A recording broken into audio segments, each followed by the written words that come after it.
fans have right now for a beer to be half off is if Eric Vassar can throw a strike here and get this guy swinging. Oh, and Willie's busting out the German Shepherd bark. 1 ball, 2 strikes here. Nobody out. Top of the third.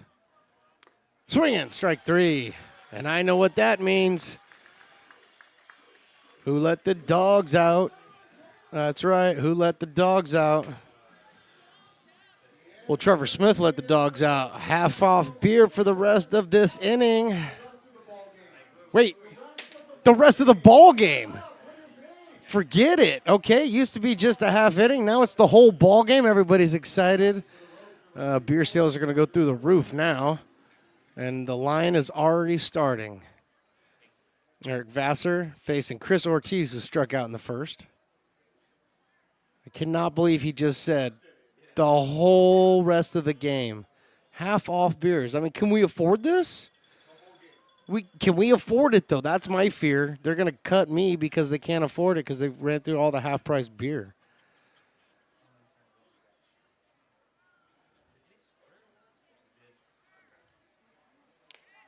Next pitch by Eric Vassar. Fastball outside for a ball. 2-0. We got Finney out there at second base. Who reached via the hit by pitch. And then the walk to Severance. Strikeout of Smith. 1 out here in the top of the third. Throw back to first. No, it was a fake throw. So it's such a good fake that I thought he threw it. But I do believe that that pitch was in there for a strike. 2 balls and 1 strike.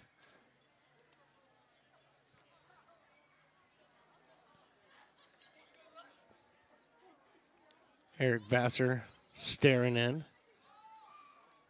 Doing his very, very best to keep that. And he called that a balk.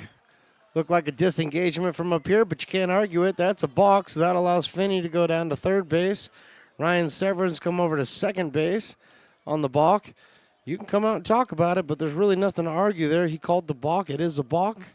So I'm sure Eli's just really coming out there to state his case for his pitcher, but umpire saw a come together and then a disengagement and then a step off, and he considered that a balk. Eli convinced him, though, to, hey, why don't you get the group together, have a group chat, see if we can all talk about it. And that's exactly what they're going to do, get together, and they're going to have a quick chat about it. And they kept it as is, so it is a balk.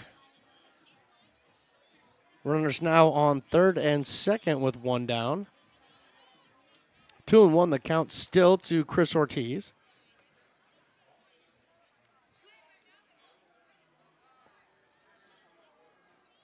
Vassar only with the 1 out, so got a little bit of work to do to try to minimize this inning. Fastball hit up to shortstop. Russell comes in, fires over to first base, gets the force there. That allows a run to come in and score, tied in this game up at 1. On the play, Severance takes third base.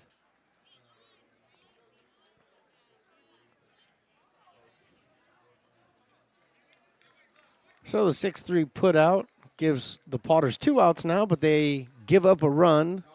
This game is now tied at 1 apiece.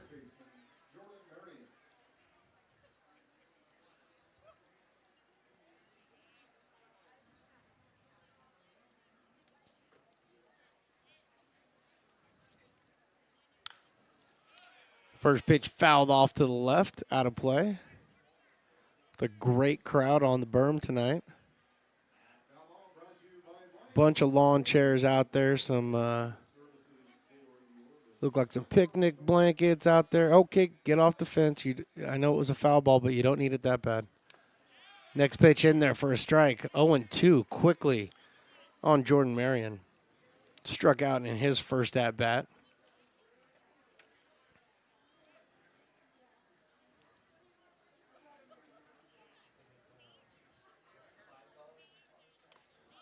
Oh, 2. And that was inside. Marion kind of danced around as if that one might have hit him, but I don't believe it did. 91-mile-an-hour fastball on the inside. But regardless, that pushed him off the plate. Vassar's 1-2. This one's hit over to first base, picked up by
Hey, baseball fans, you may have noticed our scoreboard goes out from time to time. You can help us get a new one. Give $20 and get a chance at winning 2 tickets to some of the region's biggest events, like the Outlaw Festival with Willie Nelson, Bob Dylan, and John Mellencamp, a Sacramento Kings game, or Ringling Brothers Circus. All proceeds benefit the Big Swing Capital Campaign. You can buy now at friendsofmcbean.org. Hey everyone, this is Alex with the Downtown Lincoln Association. We're super excited to kick off Lincoln Loves Local, a new campaign designed to spotlight amazing businesses that make Lincoln so unique. We partnered with Dalila from UN Social Agency to create short, high-quality videos that help boost your visibility and reach right here in the Lincoln community. Each video will be shared on DLA's social media and newsletter, making it easy for locals to discover and support your business. So let's celebrate what makes Lincoln special together. 1-1 as we go into the bottom of the third here from McBean Stadium in lovely Lincoln, California.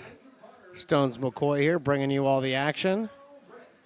The great Mark the Phantom Lowe still on assignment.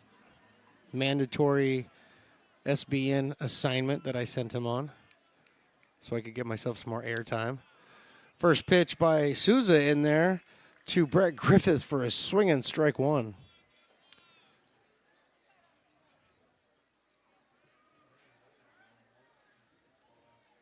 Souza 4 hits over his first 2 innings, but been able to pretty much keep control of this one.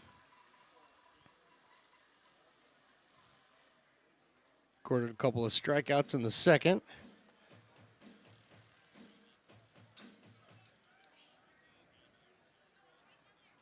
Here comes the 1-1.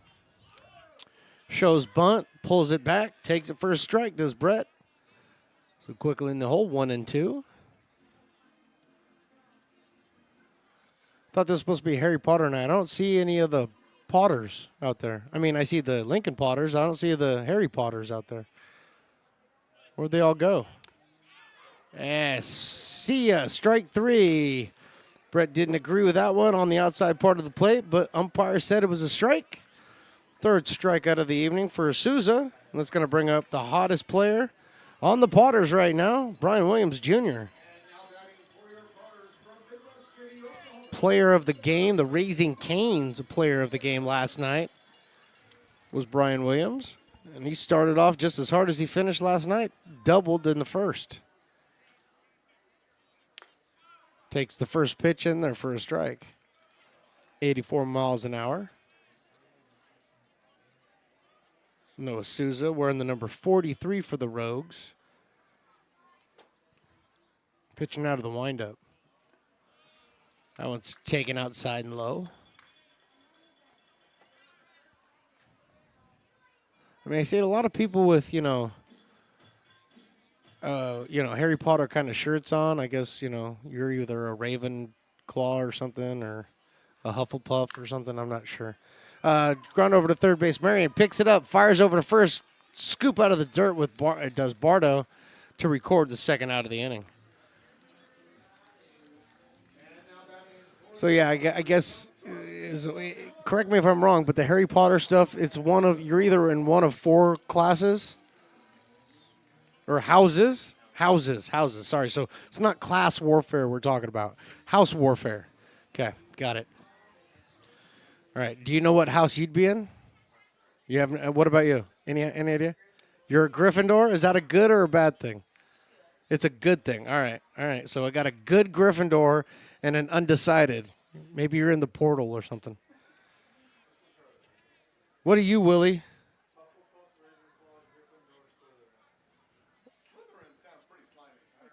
So Willie can't be a Slytherin. You can't be a Slytherin. No.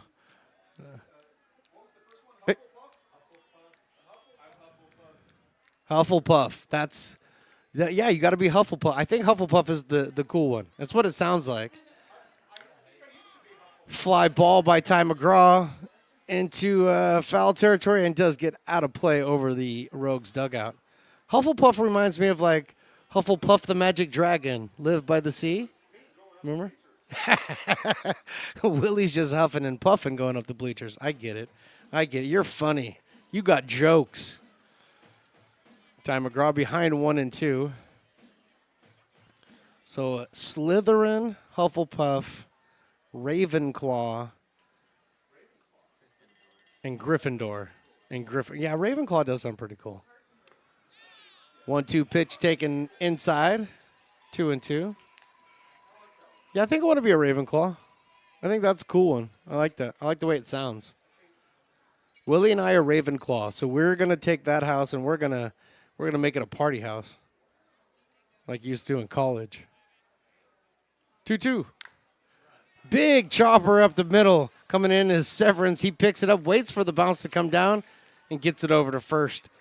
Beating Ty McGraw. So 3 complete here in Lincoln. We got a tie ball game, 1 apiece. Lincoln provides all the charm of a small town, yet still provides access to excellent local medical care. At Lincoln Urgent Care, you can find expert services and a compassionate staff available 7 days a week. A friendly front desk staff will welcome you when you come into our brand new facility. Your wait time will be minimal at our walk-in clinic, unlike the emergency room. From broken bones and lacerations to allergies, flu shots, and illnesses, we treat a variety of urgent medical conditions. What sets us apart is not just our central location in Lincoln, but the convenience of our extended hours, including weekends. We've become Lincoln's first choice for urgent care because we treat patients of all ages for a variety of conditions and take most insurances. We're proud to be an approved provider for veterans and welcome in our military patients. From our family to yours, we're here when you need us.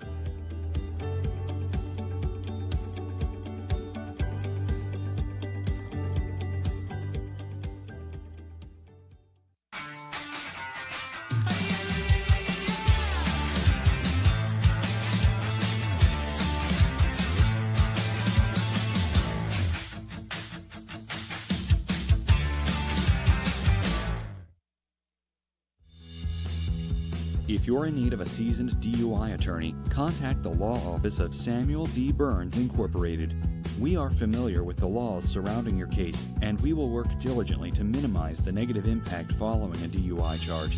With a proven track record, Sam Burns works on your behalf to provide a positive outcome. He's been able to save his clients' driver's licenses and negotiate more favorable terms.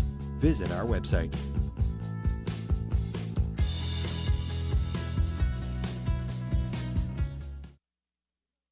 So many local businesses. Orlando Covarrubias to lead off here for the Medford Rogues, followed by Johnny Alley and Garrett Bardo here in the top of the 4th inning. Want to just say thank you to all the people who are following along, watching, listening the best you can. I realize it's been tough today. Had some technical issues, but we are working through those, and I appreciate you guys' patience. Internet becomes a hot commodity around here, so it's always tough. First pitch lifted out to Brian Williams Jr. out in center field. He slides over to his right, makes the catch for the first out. It's going to bring up Johnny Alley.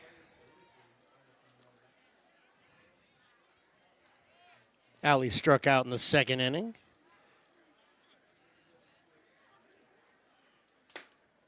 Vassar's got 5 strikeouts on the evening so far against 1 walk. Does have 1 hit by pitch as well, but I'm not putting that into the walk category just yet. First pitch from Vassar's outside, 89-mile-an-hour tail-end fastball to the left-handed Johnny Alley. Alley right on top of the plate. Quick hands, fouls this one out of play off to the left.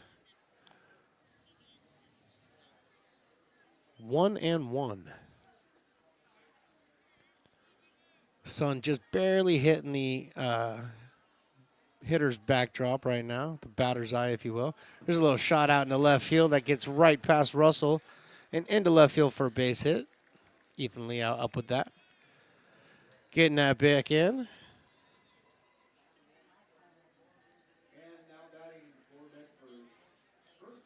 Garrett Bardo now making his way up to the dish. His second at-bat on the day. Big fly out to left field, his first at-bat.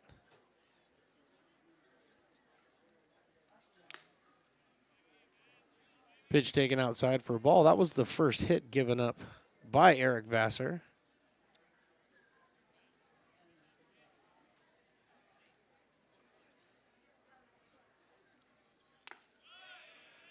That one in there for a strike.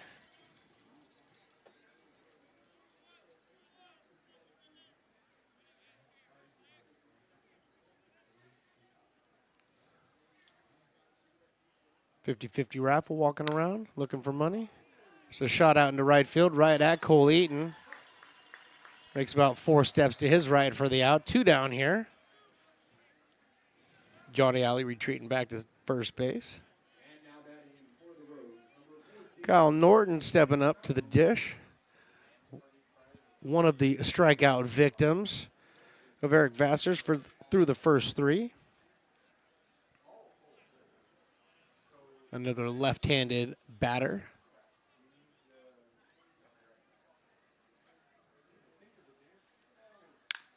Swings and gets this one out to Russell, who runs over to second, unassisted for the final out. We'll head to the bottom of the 4th. We've got a tie ball game at 1 apiece. Hi, Bill Evans, President of the Placer County Association of Realtors. We're in the store, our conference facilities, an amazing team help us keep together an amazing organization. And we thank them all.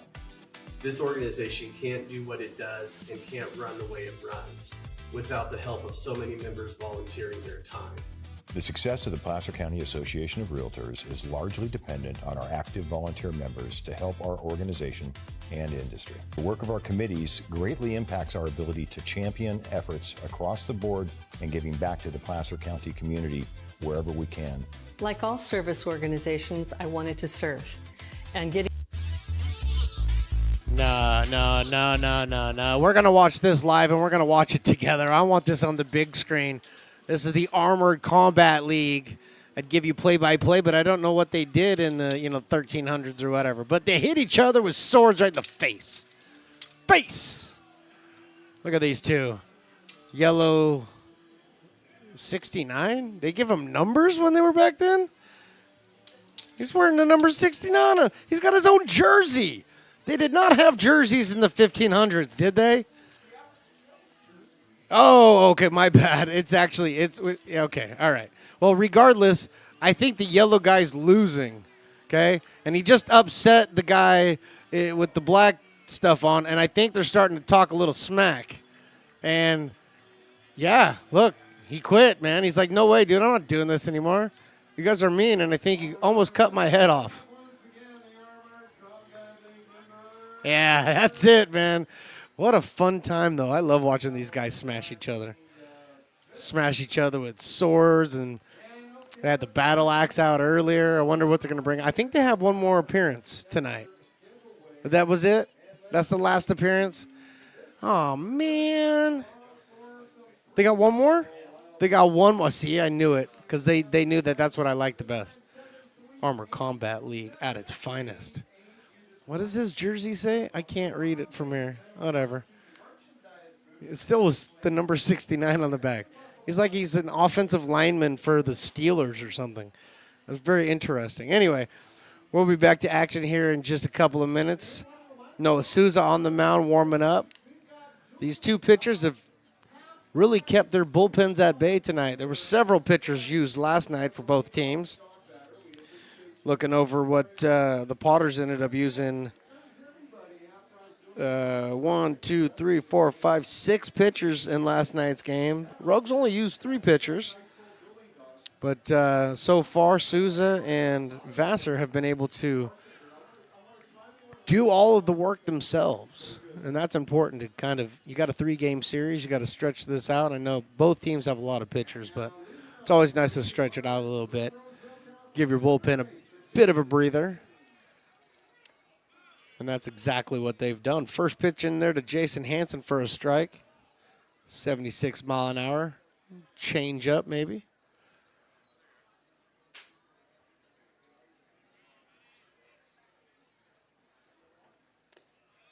One is taken in the dirt. You know the hot dogs are good when you see Medford Rogues players during the game standing in line to buy hot dogs. That's good stuff. You know that's good food.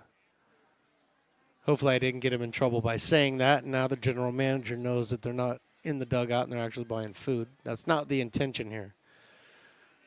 But it's good food, man. Maybe I'm just hungry.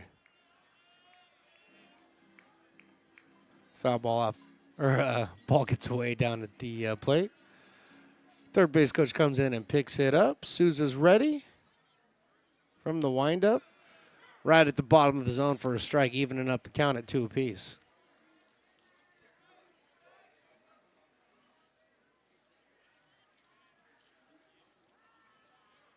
A few of the monster snow cones have come by. 2-2 fouled out of play. Parking lot Potters area.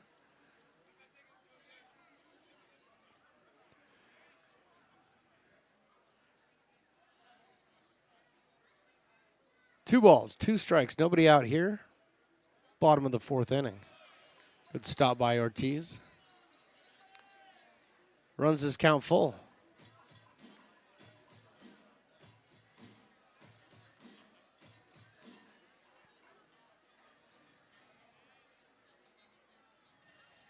General Manager Dave for the Rogues down there just walking by with his sangria. That ball gets away, and no hurry because it was a ball. So the walk down to first for Jason Hansen. That's going to bring up Tristan Russell.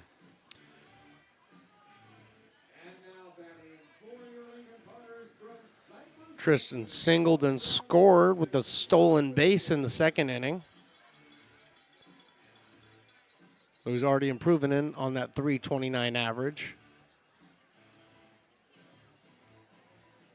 Russell's also 2nd in the league before tonight with 41 RBIs.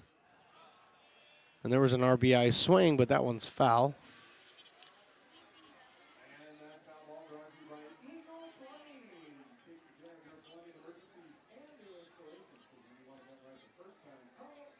Potters have 3 of the top 5 RBI leaders in the PEL.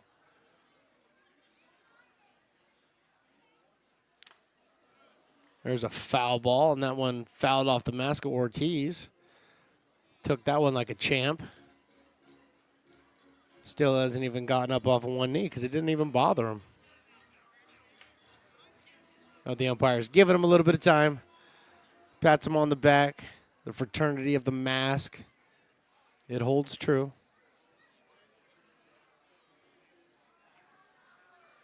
Everybody's ready. Jason Hansen with his lead at first. There's the 0-2 pitch. That's inside and low. Hansen being held on over there by Bardo, but he's not getting a big lead. He's still on the dirt.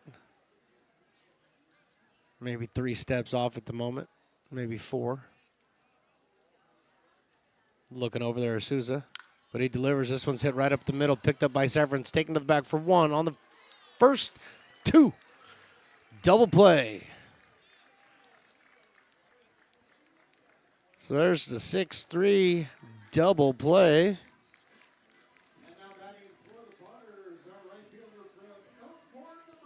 And now there's 2 down here. Cole Eaton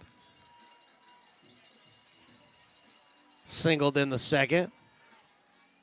Had a stolen base as well. And Noah Souza's pushing all the right buttons, making all the right pitches, getting all the right ground outs. The defense behind him by the Rogues has been very good tonight. You see the same thing for the Potters as well.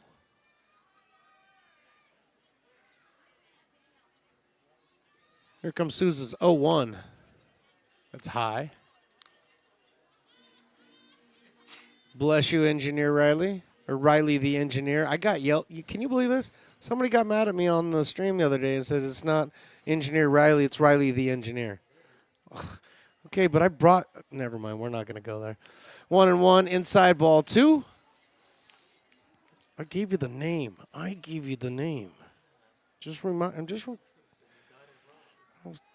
don't like any. I need a new job.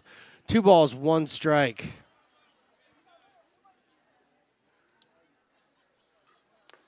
Cole Eaton takes that one on the outside part of the plate, evening up 2-2.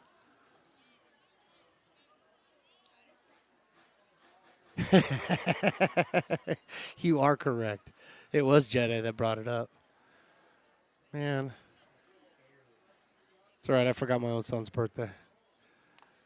2-2. Walking off the mound is Souza, but he does not get the call. 3-2. Oh, that's actually funny. I can't even say I forgot my son's birthday because of the date that it falls on. There's just no way I can forget his birthday. I know he's sitting right next to me. 3-2. Here we go. High and inside, ball 4. Excellent at bat by Cole Eaton to draw the walk there. 2 on and 1 out now. Everett Johnson, designated hitter for the Potters. Playing for UC Davis.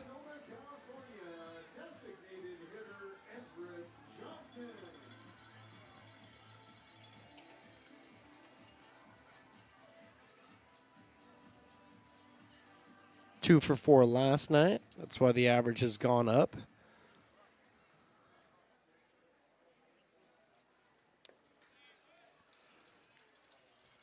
First pitch is a ball.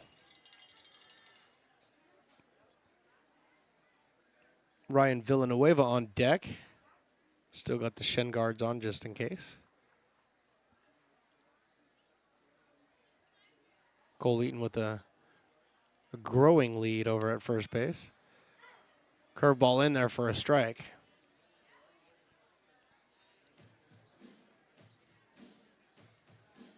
Bardo holding him on at first, but Eaton walking into that lead just ever so slightly. Quick check on him, and he takes those quick steps back.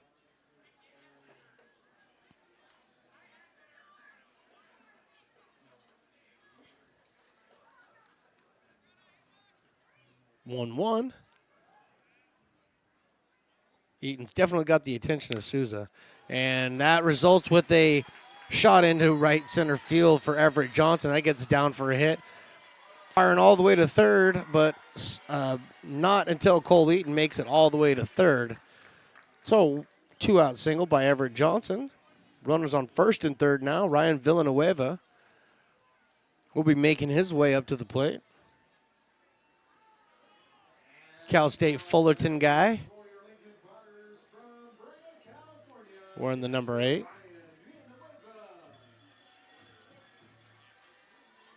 Oh, Mount Everett, he does look huge, and he's big. Let's go. Let's see here. Where is it? I'm looking it up right now. 6'3", 210. Yeah, it's a big guy. Foul ball. Villanueva. Struck out in the second. Not a ton of at-bats, so looking to get things going right now with a 125 average. Doing a heck of a job behind the dish tonight, though.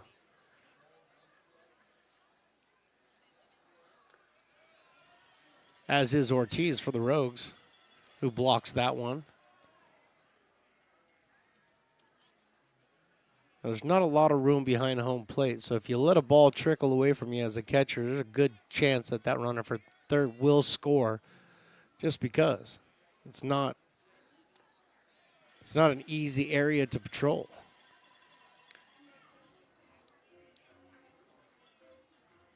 On occasion, we'll see the fastball that'll get by a catcher. It bounces right back to the catcher, but for the most part, you know, they get down, they block a ball, it goes off to the left, off to the right. Gets far enough away for the runner from third, so. The 2-1 inside. Not as inside as Villanueva thought it was, but it was inside nonetheless. So 3 balls, 1 strike.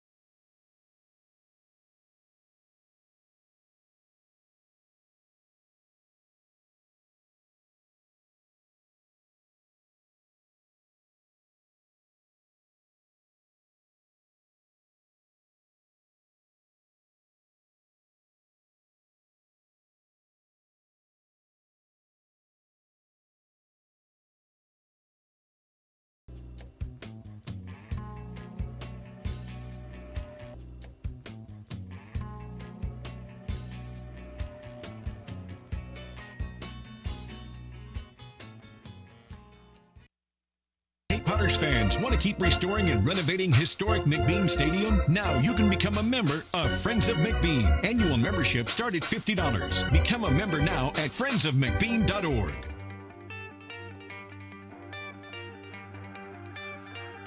Gooseport Public House. We have sports on 10 big screen TVs, 23 beer taps with classics and crafts, a full bar with creative craft mixed drinks, live music, and most importantly, great fresh food. In downtown Roseville off Vernon Street. Only 15 minutes from the ballpark. See ya at Gooseport.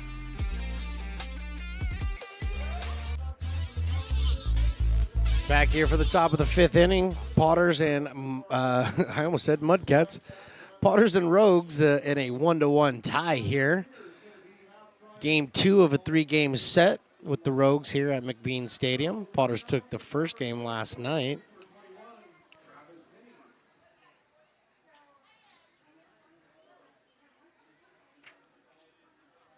And they're locked in a battle, tied at 1 here in the 5th.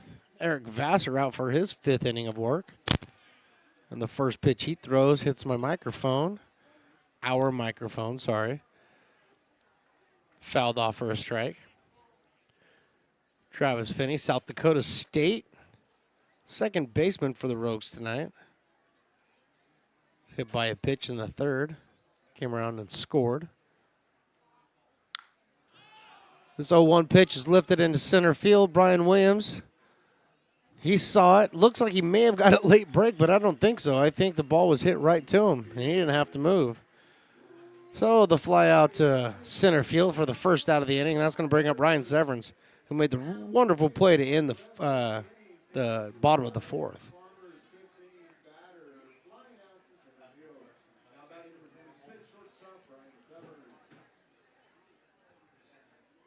Severance from Santa Barbara. Not from Santa Barbara, goes to Santa Barbara. Takes the off-speed pitch in there for a strike. 72 miles an hour on that pitch. Vassar threw 4 innings of work. Has only given up the 1 hit. 5 strikeouts and 2 walks.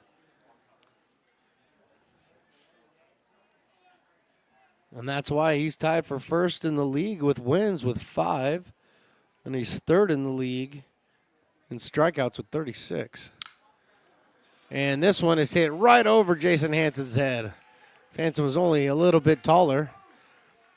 Rounded first, heading to second. Ball gets there, but not in time. Diving in for a double is Ryan Severance. Only the second hit given up by Eric Vassar this on the evening.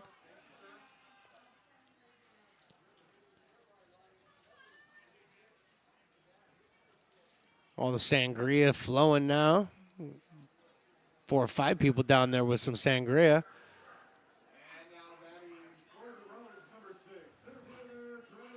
And then the great GM, Matt Lundgren, doing all of the GM duties. I think he's doing dishes right now.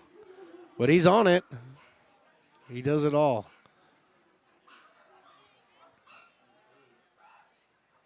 And Nicole Mercado's making her way up the booth. I see her.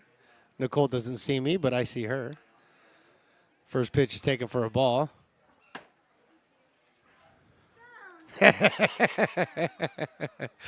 What's up, girl? I just mentioned your name like 4 times on the radio. Nobody even heard it. This picked up by Vassar, fires over to third base in time and got the out. 2 down in the inning.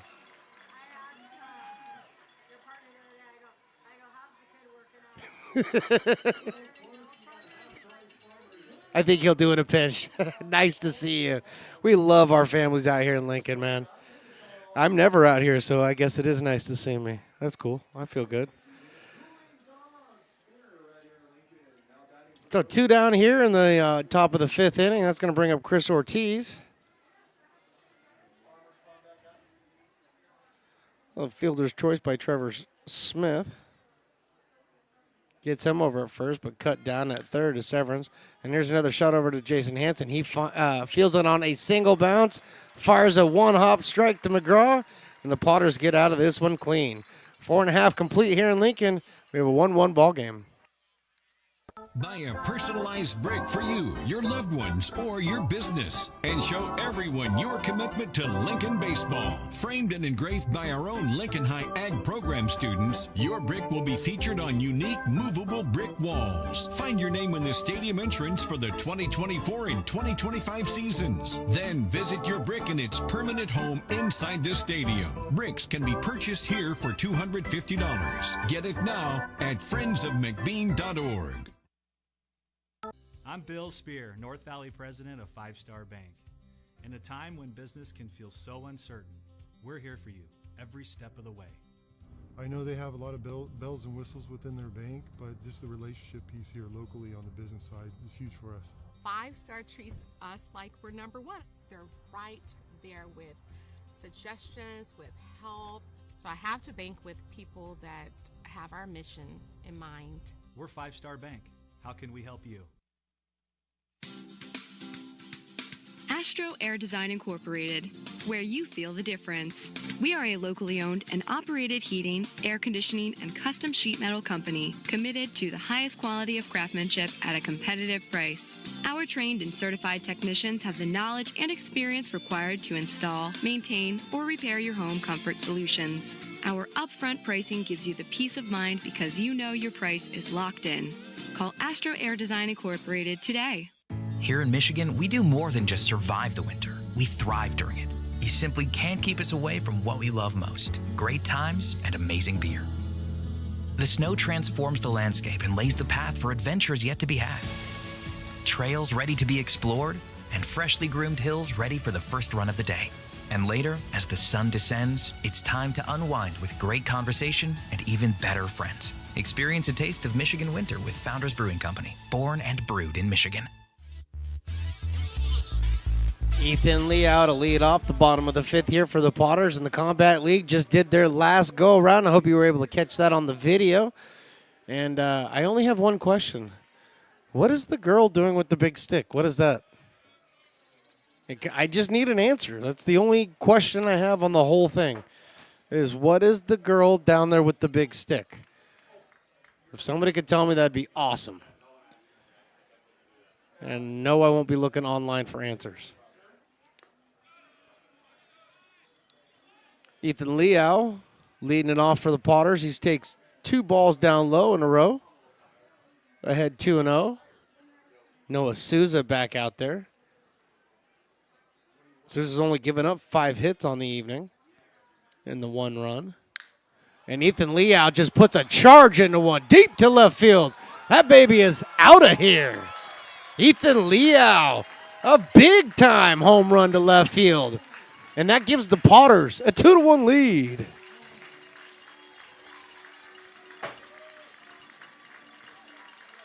Every once in a while, you hear it off the bat, and a shot like that, you can hear it, baby. You can absolutely hear it. Ethan Liao with a shot to put the Potters up. And I believe with that home run, that got somebody up in the bullpen for the Medford Rogues.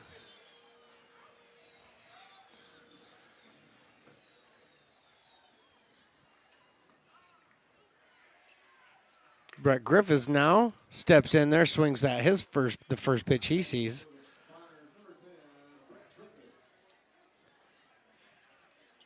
That's pretty. I'll have to read that. People won't believe me when I tell them.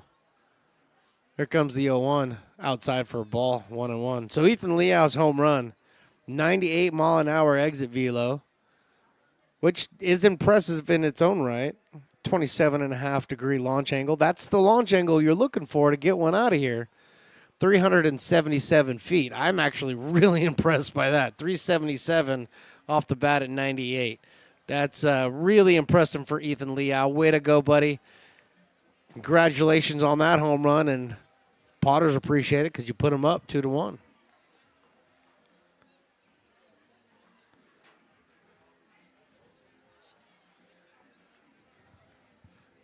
I love the fact that people do care about what's going on here at the park, and they're trying to help me answer questions and all that stuff. I do not think I'm going to take some of my advice from some of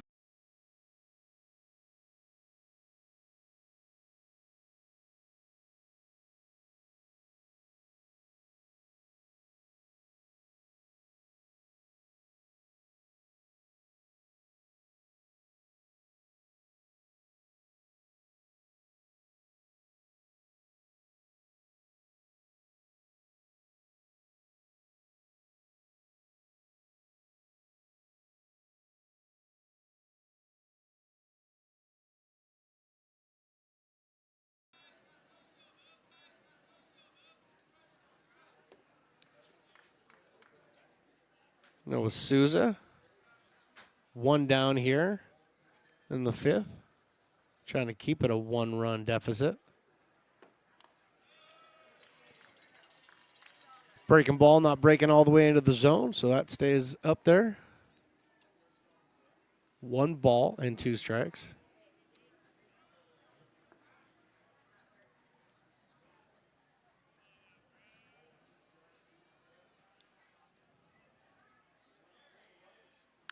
One-two popped out of play. Williams went down to golf that one. He had already committed. Yosby coming in at 75, so he kept the hands back a little bit and just went down to pick it.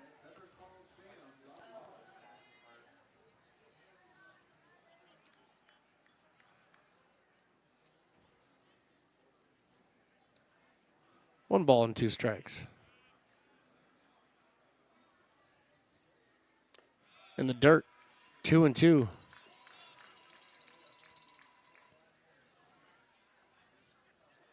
So Riley, the engineer, let me ask you a question. Is that Hagrid right there? That guy leaning on the pole, is that Hagrid right there? Oh, so that's just a guy that looks like Hagrid? Oops. Sorry. I'll try this again later. High ball 3, 3-2. Really? That's not Hagrid? Hagrid's got brown hair. Okay. I'm sorry. I apologize. I'm glad nobody can see who I'm pointing out except Riley, the engineer. I mean, I don't know, because I've been looking for the Harry Potter characters for a while, and I haven't seen them for a while. So, 3-2. Williams hits this one to second base. Nice pick by Finney. He spins around and fires to first base for the second out. Really nice play over there by Finney. He had to range a little bit to his right. Scooped that ball up, spun around. Fired over to first base for the out. Now we're having a meeting at the mound. We may be getting a pitching change. I am not certain of that yet. But there has been activity over there in the Rogues bullpen. Souza's gone 4 2/3 here. Like I said, he's only given up the 5 hits. Well, 6 hits with the home run and the 2 runs. So no pitching change made at this point. So it looks like we'll be standing pat for the moment. But I would imagine Skip came out to let him know that this may be his last batter faced. And we might have somebody ready to relieve you in the bullpen. So, hey, you got 2 outs. You get Ty, and if you can't get Ty out, and that'll be it. But for the time being, Ty McGraw on the Ty McGraw squat. 1 for 2 on the evening. And that fastball, I think that fastball surprised Ortiz because he barely got his hand up there to catch that one.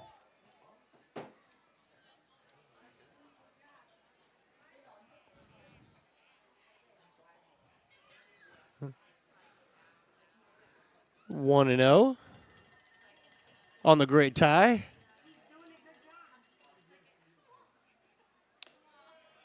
Takes that one high, 2-0.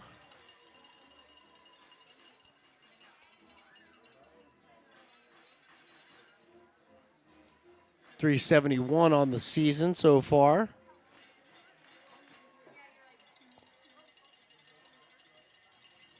She's looking to extend the inning for Jason Hanson. And this is a shot out into left field. Alley backing up over his head. He cannot get it. Rounding first, heading into second. Ty McGraw will be standing there with a double. Second double of the evening. Loaded with fun for the whole family. Local beer, wine, and eats. Fireworks, giveaways, theme nights, Kids Zone, and more.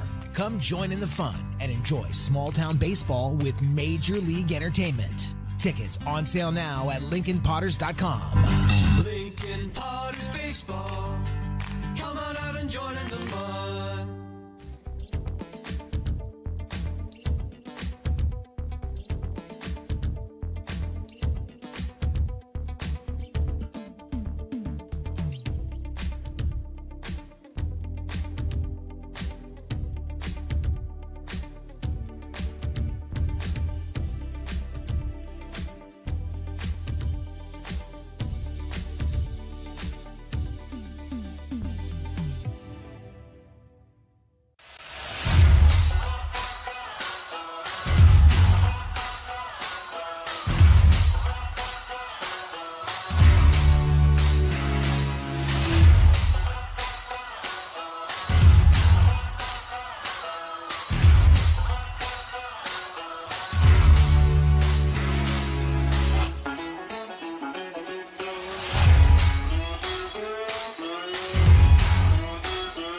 American River College is a top-tier community college sports program that provides student athletes with the opportunity to thrive both athletically and academically.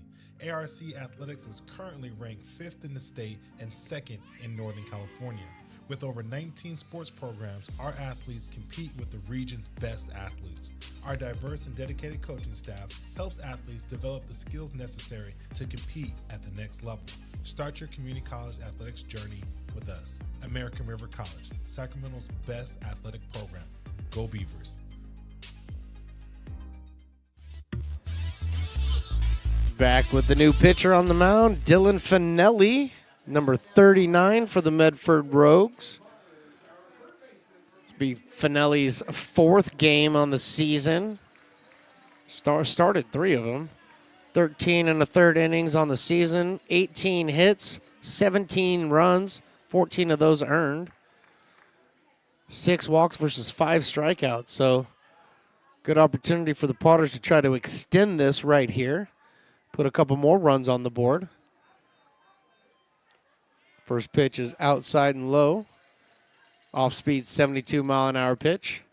Jason Hansen not biting. I just heard there's nachos at a concession stand now, so I'm going to have to leave and go get some nachos. Ooh, Sabatas nachos. Those sound good. Oh, 1 pitch. Taking on the outside part of the plate for a strike. 1-1. Lower third, lower corner of the strike zone.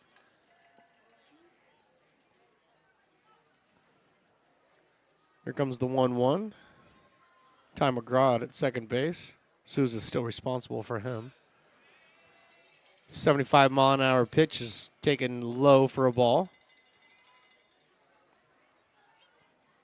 Remind everybody that on the 22nd, we're having College Night and Taco Tuesday. That's the next time we'll be out here for a big thing. Well, actually, we're going to be out here tomorrow, but it's Military Appreciation Night. Day. You should know that every Sunday. 2-1, 2-2, 81 mile an hour. I'm going to go with that. His fastball, evening up the count at 2-2. And something that sparked a lot of debate. On the 25th is movie night, and I said it was A New Hope. It's actually the 40th anniversary of The Empire Strikes Back or something. I don't know. 2-2. This one's hit out to shortstop. Severance picks it up, fires over to first base to finish the 5th. Not before the Potters score one more and take the lead. Potters lead this one 2-1.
Hey, baseball fans, you may have noticed our scoreboard goes out from time to time. You can help us get a new one. Give $20 and get a chance at winning 2 tickets to some of the region's biggest events, like the Outlaw Festival with Willie Nelson, Bob Dylan, and John Mellencamp, a Sacramento Kings game, or Ringling Brothers Circus. All proceeds benefit the Big Swing Capital Campaign. You can buy now at friendsofmcbean.org.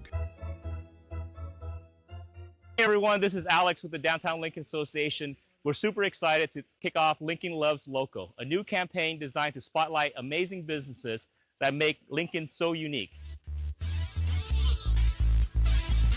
Top of the 6th, where the Potters now lead this one.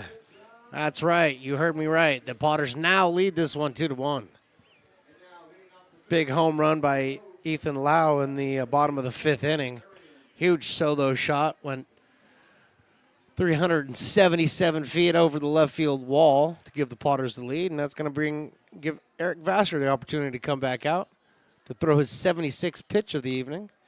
And that 76 pitch is, he cannot hold up Jordan Marion for a strike.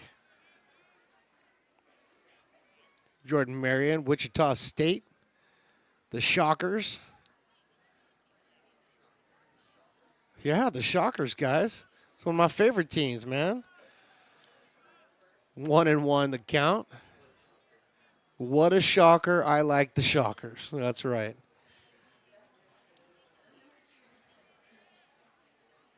Willie's dying over there. I killed him. I hit Willie's funny bones. Jordan Marion takes that one he did not agree with, but that was in there for a strike. 1 ball, 2 strikes. Yeah, Wichita State Shockers, man. Great basketball team. If you ever want to root for a college team and you don't have one. 2-2. I mean, plus I had some buddies from back there, so I had to give a little bit.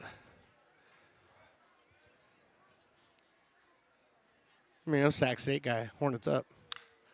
Foul ball down the left field line, almost into the back of the bullpen catcher. He covered his head, but didn't do anything to protect his open back. He almost took that one in the kidney. 2-2.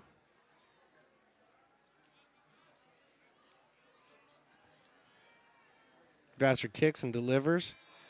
Off-speed pitch. Beautiful pitch. I guess a better take by Marion, because he runs it full. Marion coming into tonight, one of the hotter hitters for the Rogues. 4-12. 3-2. Here it is. This one's grounded over to first base. McGraw picks it up, flips over to Vassar, covering for the first out. 3-1 if you're scoring at home. Going to bring up Orlando Kubarabias.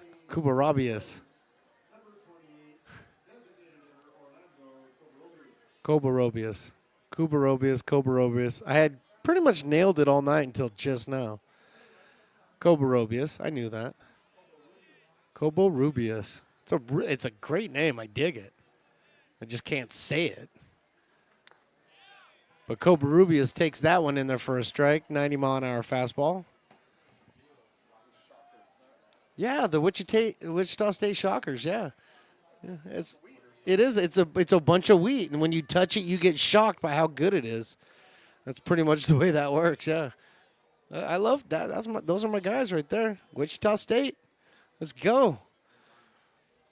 They got a whole bunch of NBA players out of Wichita State. So, yeah. Oh, yeah. Good basketball school. 1-1.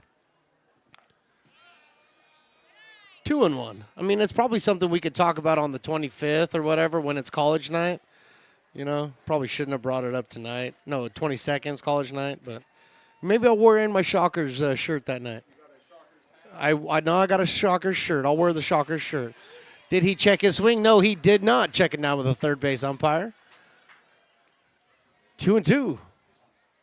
Not 3-1. 2-2. Don't worry, it was the scoreboard that malfunctioned, not Riley the engineer. Right on the outside part of the plate. See ya. Strike 3. Another looking strikeout. It's the third one on the evening for Vassar. Now there's 2 down here, bringing up Johnny Alley.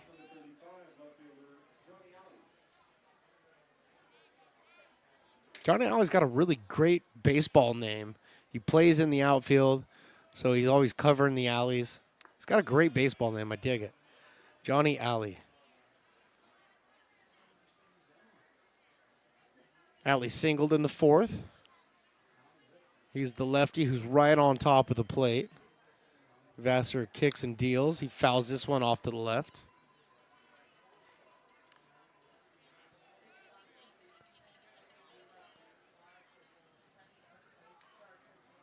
Yeah, we should call this night the Harry Potter's night, not Harry Potter night.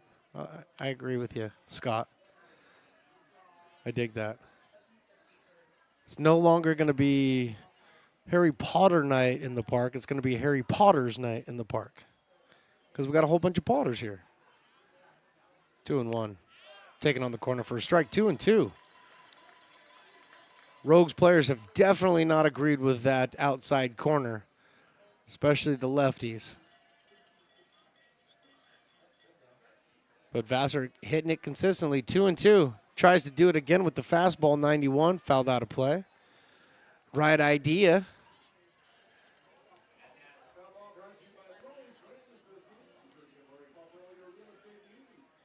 Vassar having a pretty quick inning. Started this inning with 75 pitches. Got to imagine he's right around 83, 84 right now.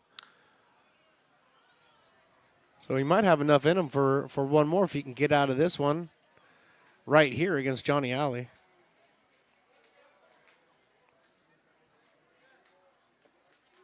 But if he cannot, Garrett Bardo on deck. Not much doing in the way of activity in the Potter's pen. A little bit of stirring. Every once in a while, Vassar will uncork the one that goes behind the hitter instead of over the plate. And that was his one this inning. So he runs his count full on Johnny Alley. And we'll get to it in a second. Fouled off the screen. So no, the coaching staff does not have the light-up shoes on tonight. I mean, I think that's a good thing.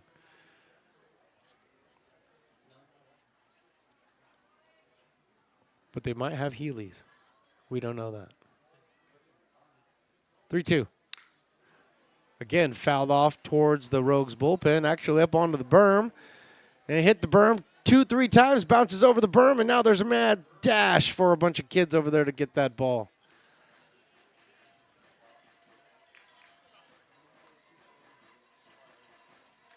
And somebody has emerged with the ball. Here's the 3-2 pitch. Vassar, good pitch, great idea, better take by Johnny Alley, and he finds himself walking down to first base.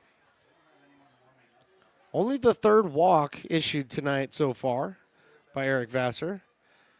And Kajowski's going to come out and have a quick talk. Got somebody warming up in the bullpen now, but they just started warming up, so this is probably just a conversation. Relax them a little bit, let them know, the pitch count's getting up there a bit. We're going to give you one more hitter, Garrett Bardo. And got a one-run lead here, so want to pitch Bardo carefully, but he's been able to get him to pop out and line out so far tonight. So, a good matchup for him to have. And then it looks like we got Russell, but no, that would be Matthew Futami. Matthew Futami would be warming up. We almost dropped another name out there, but no, he's not here with us right now. So Matthew Futami warming up for the Potters, right-handed pitcher. Futami out of Los Alamitos. First pitch to Bardo, taking over the outside part of the plate for a strike.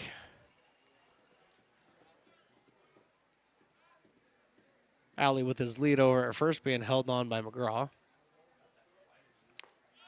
Next pitched. Fastball in there for a strike.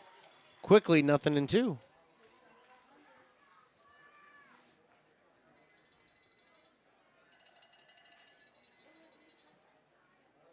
Vassar comes, sets, and deals.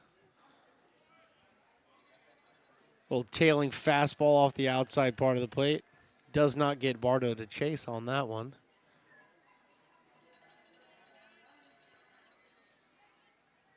Georgia Gwinnett's Kyle Norton on deck. 1-2 fouled off into the parking lot. But Willie did not play the shattering glass sound, so I don't think anything happened.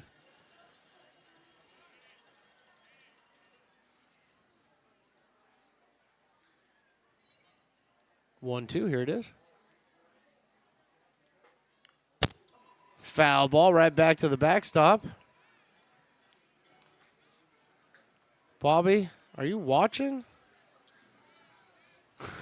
Maybe you're not warming up in the bullpen, Bobby?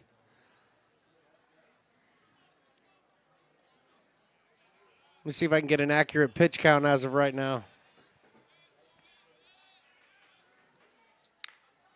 That pitch is fouled off into the kiln area. 103. 103. So the 104th pitch coming up right here, and he's doing everything he can to get out of this inning with no more damage.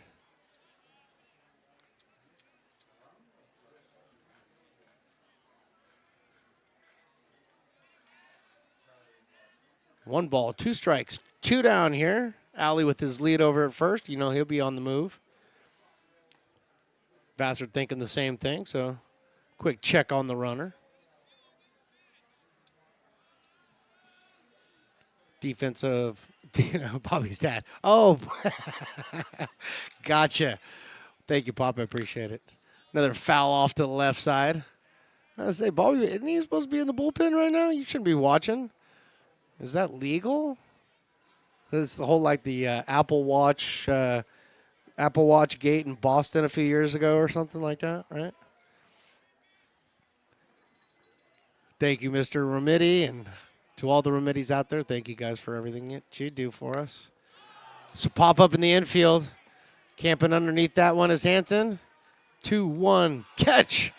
And that gets us through the sixth. Eric Vassar, 6 complete. Real strong innings. And we head to the bottom of the sixth. Potters lead this one 2-1. Lincoln provides all the charm of a small town, yet still provides access to excellent local medical care. At Lincoln Urgent Care, you can find expert services and a compassionate staff available 7 days a week. Our friendly front desk staff will welcome you when you come into our brand new facility. Your wait time will be minimal at our walk-in clinic, unlike the emergency room. From broken bones and lacerations to allergies, flu shots, and illnesses, we treat a variety of urgent medical conditions. What sets us apart is not just our central location in Lincoln, but the convenience of our extended hours, including weekends. We've become Lincoln's first choice for urgent care because we treat patients of all ages for a variety of conditions and take most insurances. We're proud to be an approved provider for veterans and welcome in our military patients. From our family to yours, we're here when you need us.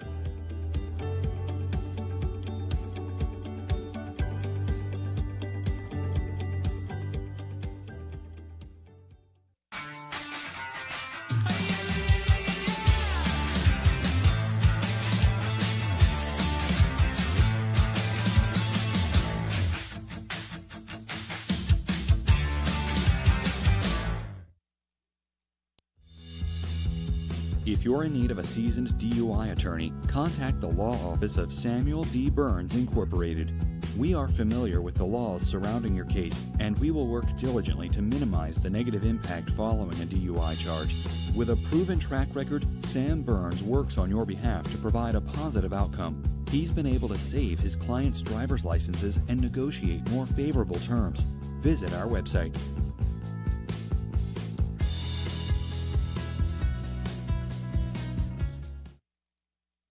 So many local businesses trust Wizix Technology Group when it comes to their office technology.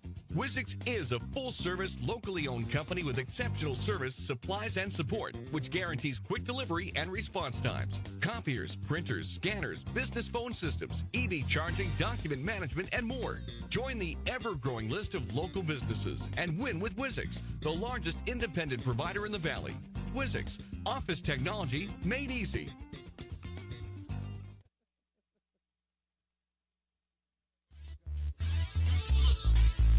We're having a little bit of fun here in the booth, and it's because I can't read things the way they're written. I read them the way I see them, and we have a new pitcher for the Rogues, Christian Schiavo, out of Granite Bay, California. Went to Sierra, but under his college, I read Sul Ross Street, and obviously that was a college, so it's be Sul Ross State, but I was trying to figure out where Sul Ross Street in Granite Bay was.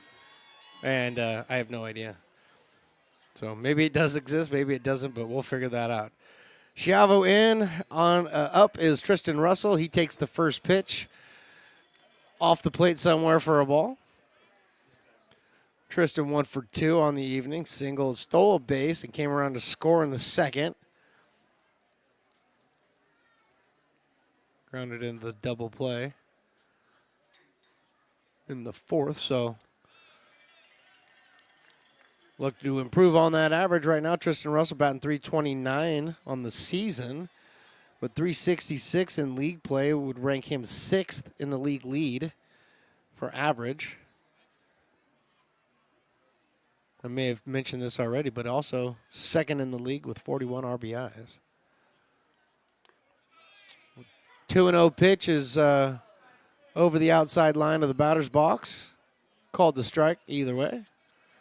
2 balls and 1 strike. No, the strike zone has been very, very consistent tonight. So I got to be nice. Umpires have been really good, actually.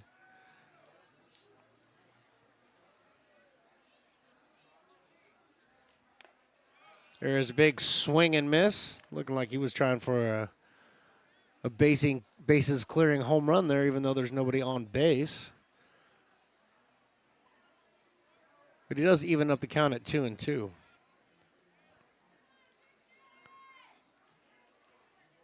Christian Schiavo, left-handed pitcher, 6'1", 210. He delivers. The off-speed swung on, hit the ground, picked up by Ortiz and fired down to Bardo for the first out of the inning. So the strikeout for Tristan Russell. And that's going to bring up Cole Eaton. Eaton's been on base twice tonight.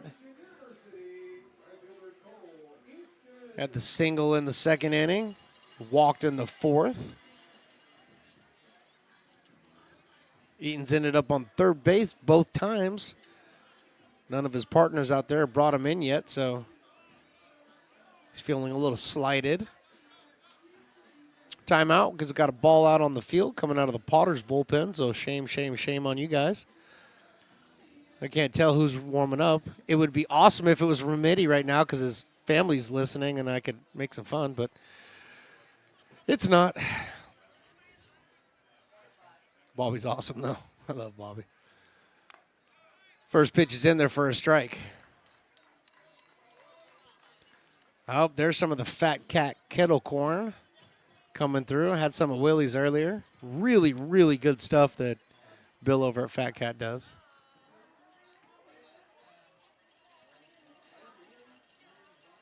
Schiavo, a stretch pitcher. Throws that one out of the stretch. Curveball. Does not make it.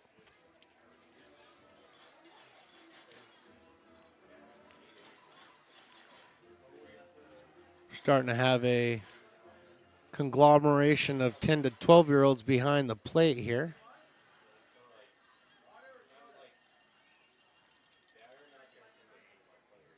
Here comes the 1-1. Nice off-speed pitch in there for a strike, 1-2.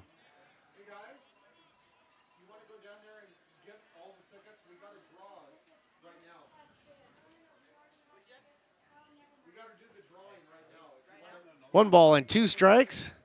Peloteros are doing their 50-50 raffle, and they got to get everything together so we can get a winner. And while that was happening, Cole Eaton swung through strike 3. So 2 strikeouts to start Christian Schiavo's evening, bringing up Everett Johnson.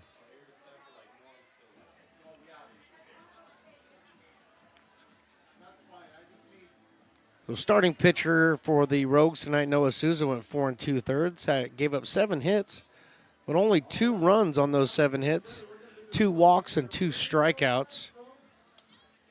He's having a tough time getting out of that 5th, so Dylan Finelli came in and shut the door on that for him. Got him out of the 5th, and here we are in the 6th with Christian Schiavo. And he's already had 2 strikeouts.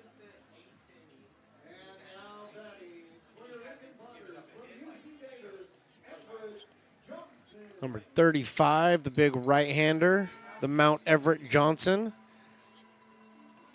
designated hitter for tonight and last night. He's a good designated hitter, 333 average, so that should tell you what you need to know. And he takes that pitch low and in the dirt.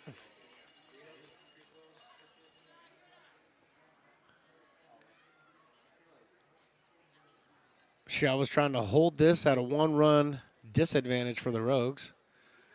Potter's looking to extend this if they can with 2 down here in the 6th. Next pitch, fastball at 87 miles an hour, cuts the inside part of the plate. 1-1. Villanueva on deck. If Johnson can get on board here. This one's fouled off to the screen. Over to the on-deck circle for the Rogues. And the ball boy hustle from the Potters is on. And the manager picks it up and he decides he's going to throw it over and not let the ball boy have any fun. He's the ball boy. He has one job, to get the ball. Manager, let him get the ball. It's like if he came over and started managing your team. 1-2. This one's hit up the middle. Finney cannot get it. He gets through for a base hit. Everett Johnson's got his second hit of the evening. So 1 on, 2 out here. Ryan Villanueva taking off the shin guards.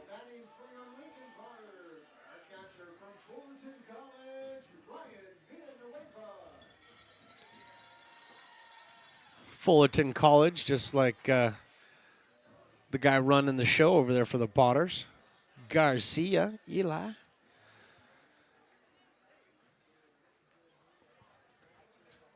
First pitch is taken down low for a ball.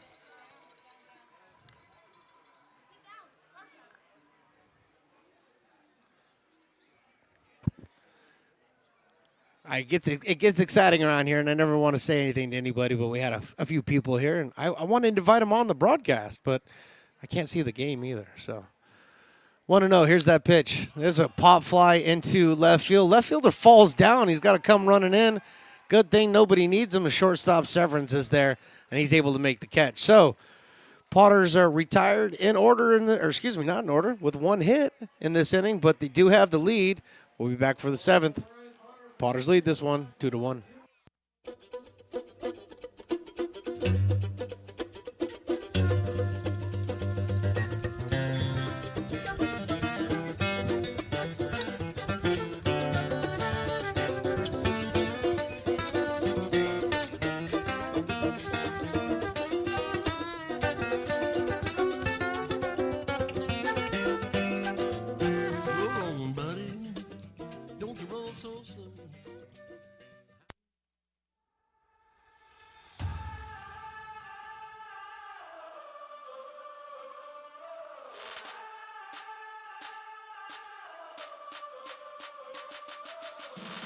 You are Laborers Rising.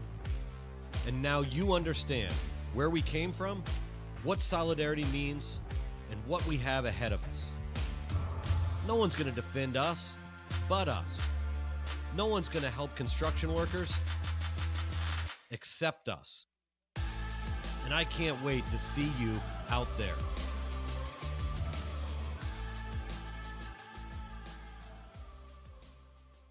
Hey, Potters fans, want to keep restoring and renovating historic McBean Stadium? Now you can become a member of Friends of McBean. Annual membership start at $50. Become a member now at friendsofmcbean.org. When it comes to your home's maintenance and repairs, Jeffers Resource Group has you covered. Our handyman services offer a comprehensive range of expertise, from minor carpentry to drywall, electrical and flooring for property managers, landlords, and renters alike. We ensure that every job is completed to the highest standards, so you can have peace of mind. Contact us today to discover how Jeffers Resource Group can help keep your home in top shape.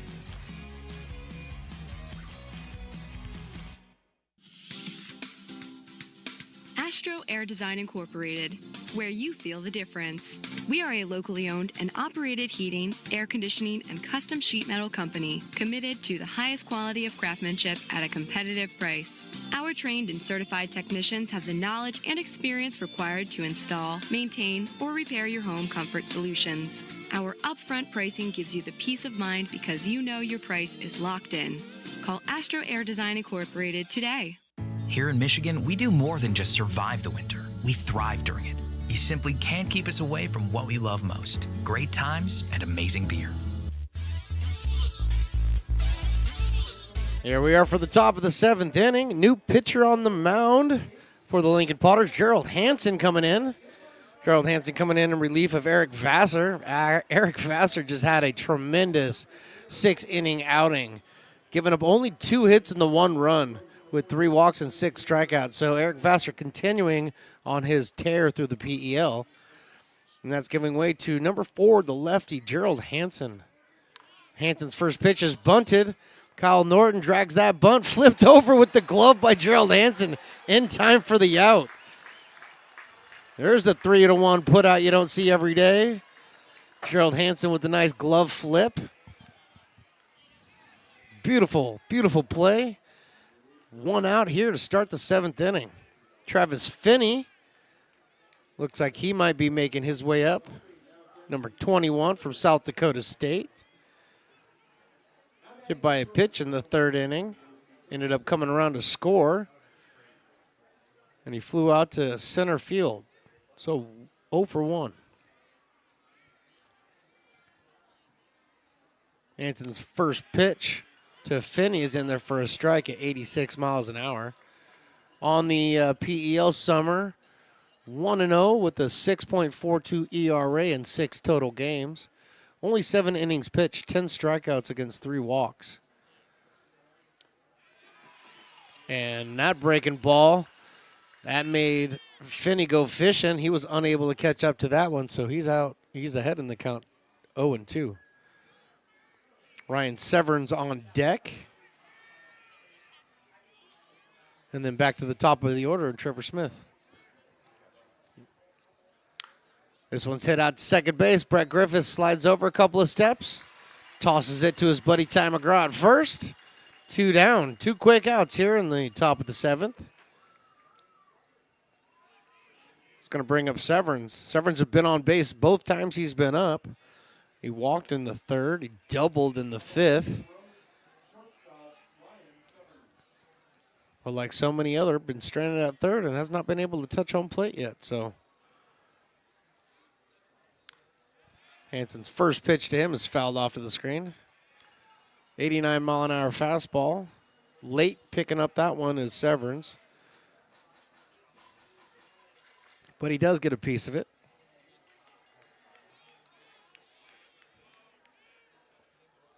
Next pitch is outside, 80 miles an hour.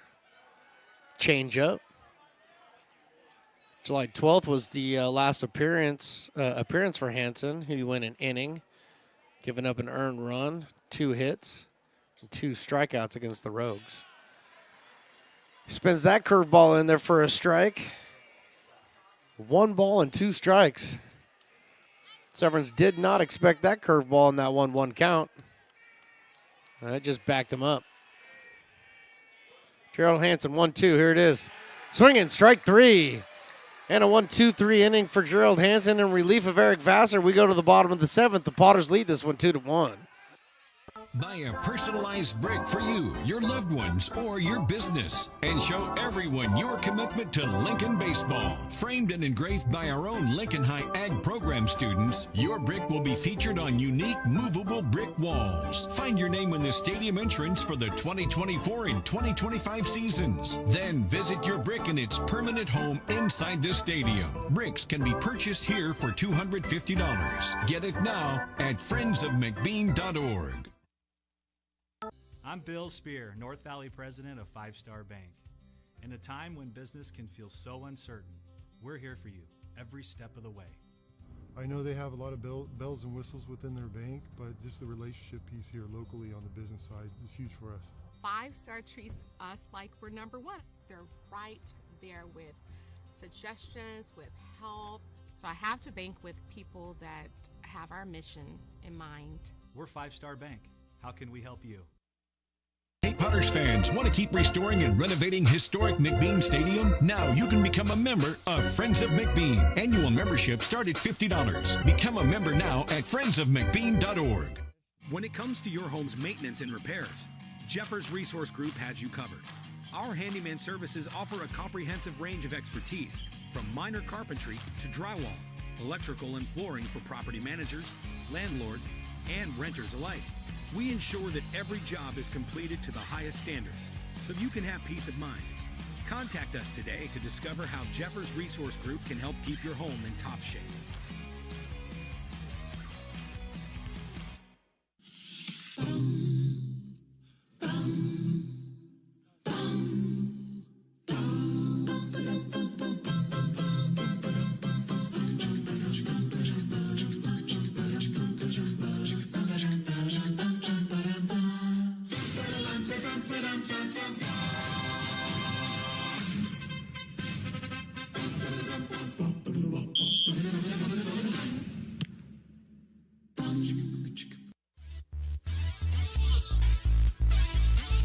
Back here in the bottom of the 7th inning, got Ethan Liao due up, who hit the big home run in the 5th inning to give the Potters the lead. So Ethan Liao, then Brett Griffiths, and Brian Williams Jr. due up against Christian Schiavo in his 2nd inning of work.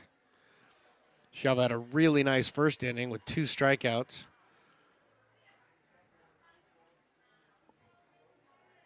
Got a nice little fastball sitting, 85, 88, somewhere in that vicinity. We're behind in the count, 1-0. Foul back and out of play, right over our heads.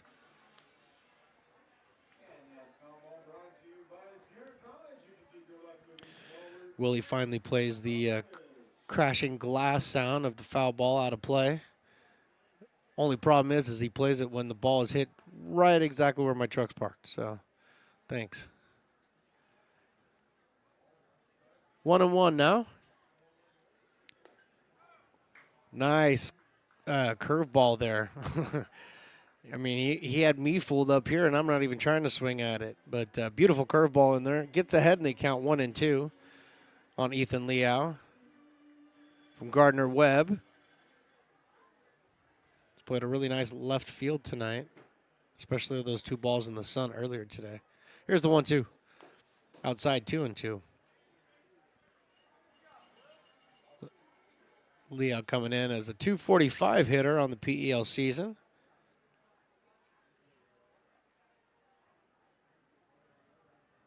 That home run will absolutely help the average. Another hit right here would help it too. 2-2. And there's a hit. That's a hit because that's into the gap. Actually cut off in the gap. Liao rounds first, heading to second, and he's tagged out. Wonderful play out there by Ali, right there up against the fence. One hopped it, or cuts it off before it hits the fence, and fires a one-hop strike into second base. Liao, he was trying to stretch a single into a double. Unfortunately, he ran himself into an out. So he gets the single, but he gets thrown out by the left fielder. So 1 out, and that's going to bring up Brett Griffiths, the top of the order. Activity in both bullpens right now.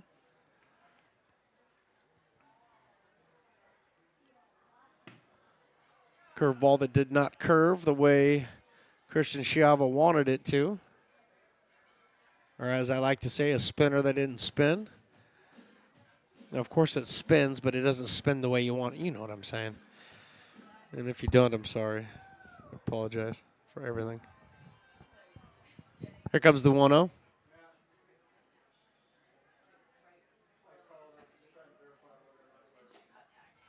Schiavo delivers that one in the dirt.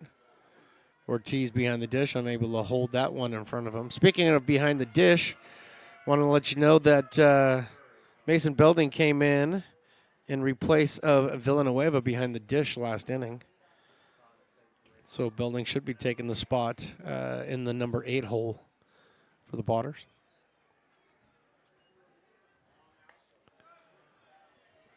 That ball taken out high and outside.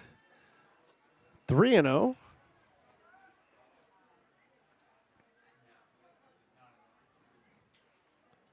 Riley, the engineer, feverishly typing on his phone, looking up stats for me. I appreciate that. Thank you very much. 3-0 pitch, taken in there for a strike.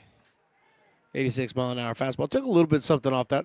Make sure he poured that into the strike zone. And taking all the way was Brett Griffith. Ball State commit.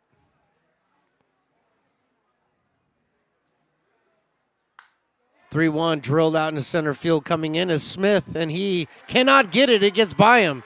Backed up by Norton out there. Really good position for the right fielder to be. Comes up firing, but not before Griffiths slides into second base. Clean double by Brett Griffiths. So 1 out here in the top of the 7th inning. It's going to bring up Brian Williams Jr., Dallas Baptist player. Coming in 1 for 3 on the evening. The double and a couple of ground outs.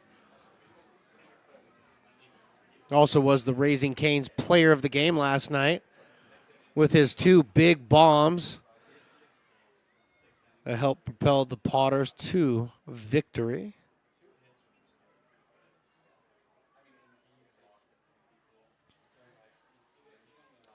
First pitch is in the dirt. Blocked by Ortiz, but not well enough to keep it close enough in front of him. And taking advantage of that is Brett. He heads down to third base. So Chiava charged with the wild pitch there. And on his way over to third is Griffiths with 1 down here. Putting the pressure on Ortiz now behind the dish to keep these balls in front of him. Chiava's got to be able to trust his catcher, though. Make sure that the pitches he wants to throw, the catcher's going to block. 1-0 fastball just off the outside part of the plate, 2-0.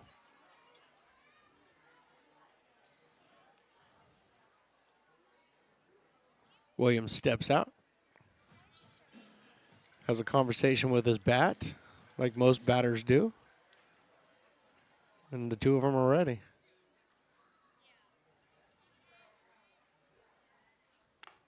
That one catches a little bit more of the plate for a strike, 2-1. Couldn't catch the corner with the fastball, so throw up a curveball, a little bit off the plate and let it creep back in. He catches the corner.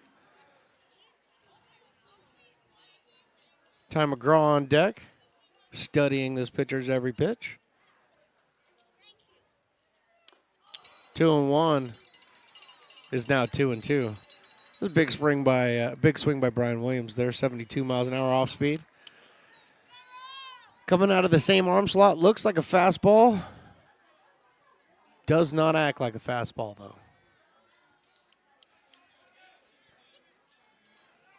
So everything is now even at 2-2. Griffiths with his lead out third. Here's the pitch. In the dirt. Good stop by Ortiz. Keeps it right in front of the painted home plate. And now we got a full count. I mean, we had a full count before, but now we have a full count too.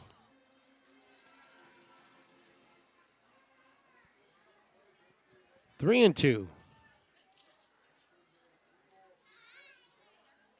High ball 4. It's a close pitch, one that might not want to take again, but Brian Williams took that one and draws the walk, reaching base safely for his second time this evening. Catcher, pitching coach, anybody else from the Rogues, all of the infielders. Anybody from the outfield want to come in and talk to? Nope. All right, they're going to stay out in the outfield, but the infield's going to come in. They're going to get together. They're going to have a quick chat.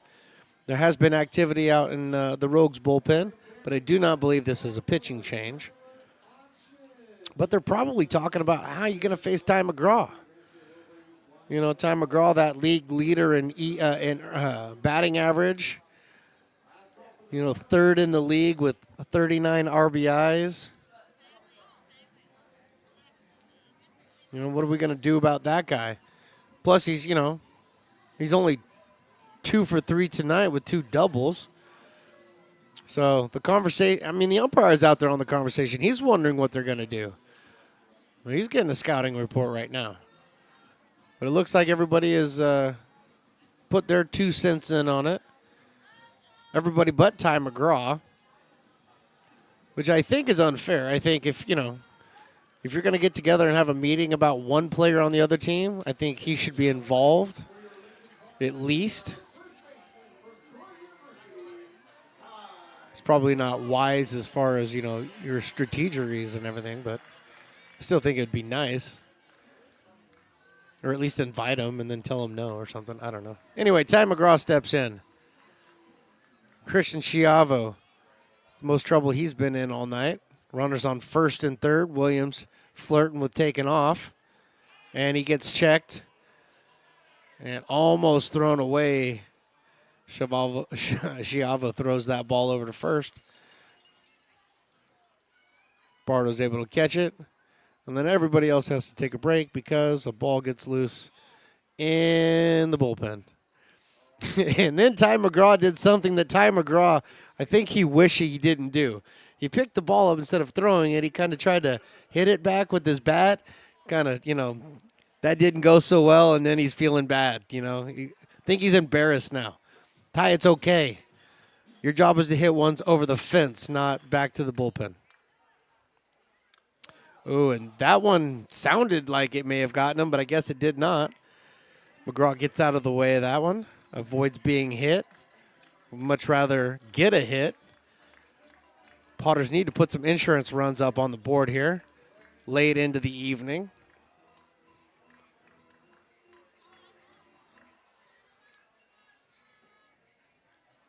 Bottom of the seventh, one out. 2 on. 2-0.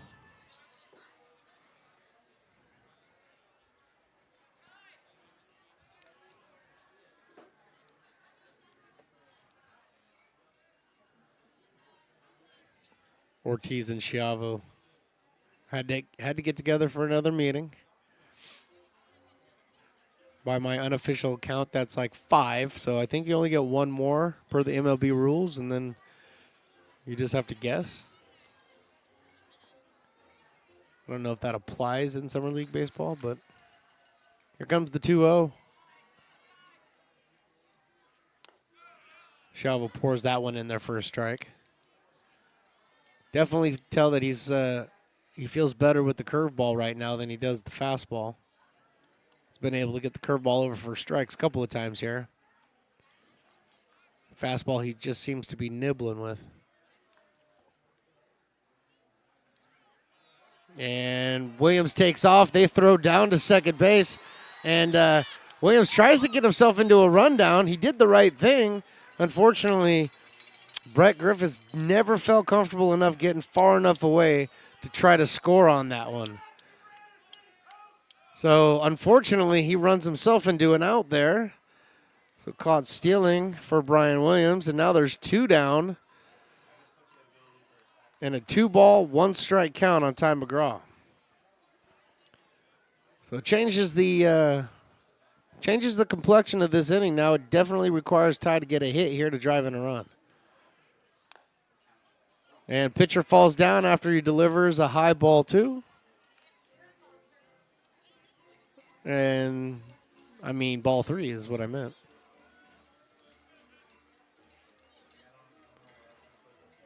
So 3 balls, 2 strikes, full count, 2 down, bottom of 7. Potters lead this one by 1 with the runner on third. Ty McGraw standing in there. Here comes the pitch. There's a little check swing back to the pitcher. He picks it up, underhands over to first base for the out. So Potters leave runner on third. Do not score, but they still lead this one 2-1.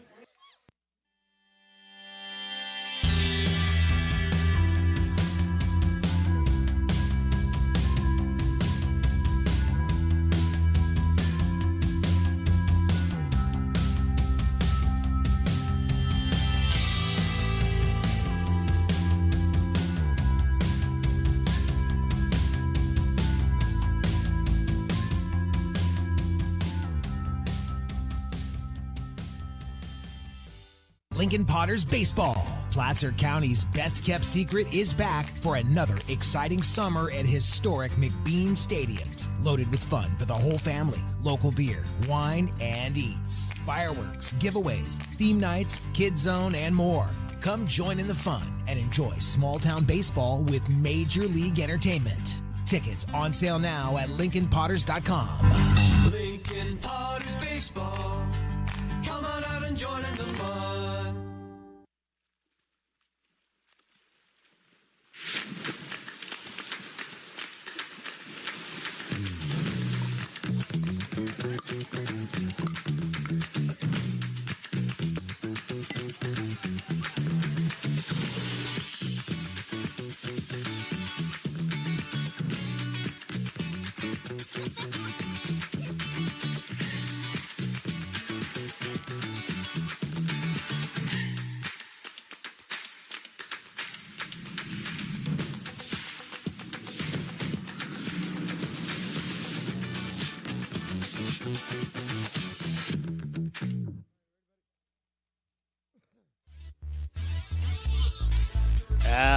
all right, all right.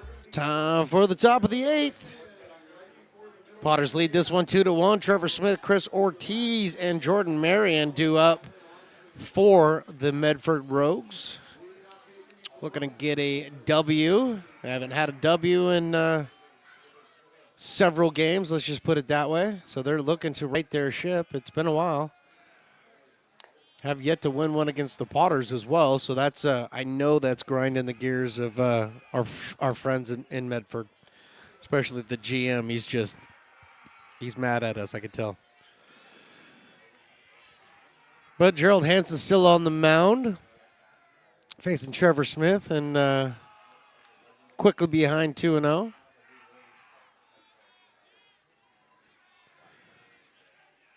And the cross bullpen yelling from each team is happening. So starting to get fiery around here, which is fine. There's a shot over to second base. Griffiths 2 steps to his left and picks it up, fires over to first for the out.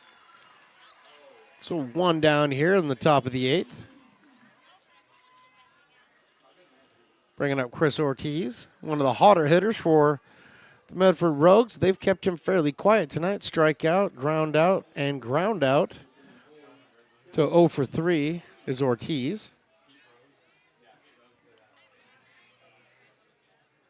But Ortiz and I, we're friends because we're both Wichita State Shockas.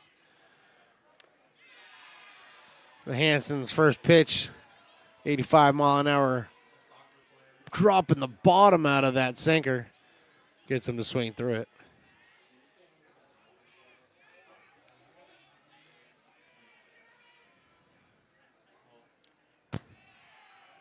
Oh, 1 becomes 1-1. Then the umpire and the catcher play, I don't know which ball do you want. Umpire pulls one out, tries to hand it to the catcher. The catcher picks up one and tries to hand it to the umpire. Pick one. All right, there we go. 1-1. Here we go. Strike 2. Yaw speed 79-mile-an-hour by Hansen. Gets Ortiz out in front.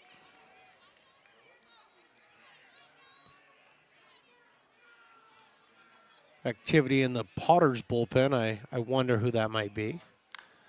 There's a grounder up to shortstop. Russell comes in on a hop. Fires it over to McGraw for an out. 2 away. So one thing about playing on artificial grass like this, sometimes you just got to wait for that ball to come down off of that first initial hop. And he did. Let it come down and then showed off the cannon of an arm. Jordan Marion now, Santa Barbara guy, third baseman. Batting from the right side now. First pitch he sees is in there for a strike. I got to look this up now because I didn't know he was a switch hitter. Yes, he is a switch hitter. So Jordan Marion batting from the right side the first time I've seen him. In the hole quickly 0-2. Gerald Hansen came in relief of Eric Vassar and out of 1-2-3 7th, and he's working on a 1-2-3 8th right here. He's ahead 0-2.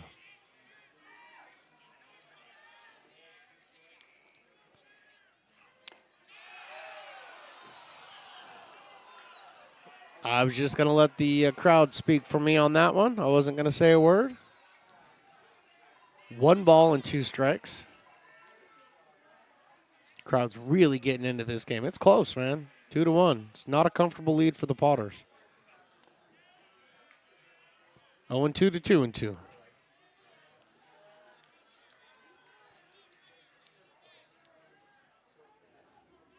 It's also getting, everybody's getting a little amped up because I believe the last call already happened. 2-2 pitch, here it is. Inside, ball 3. Jordan Marion. Bound from the right side of the plate. He also is right on top of the dish.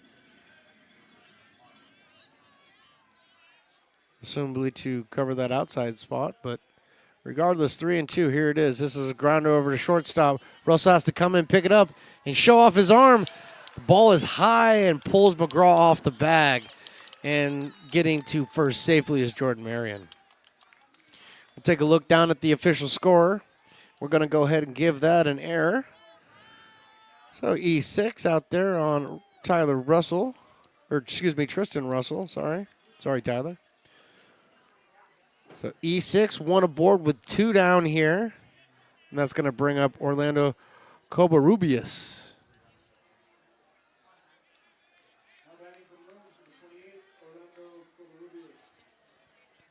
Covarrubias walked in the second, flied out to center in the 4th, and struck out looking in the 6th. 0 for 2 so far tonight. Gerald Hansen looking to keep it just like that. McGraw holding on, Marion at first base. Not with a very big lead, so there's a grounder over to third base picked up by Hansen. He spins, he fires to first, unable to scoop that is McGraw. That gets away, and on his way over to third is Jordan Marion. And now we got runners on first and third and 2 down. We're going to have to look over at the official score again.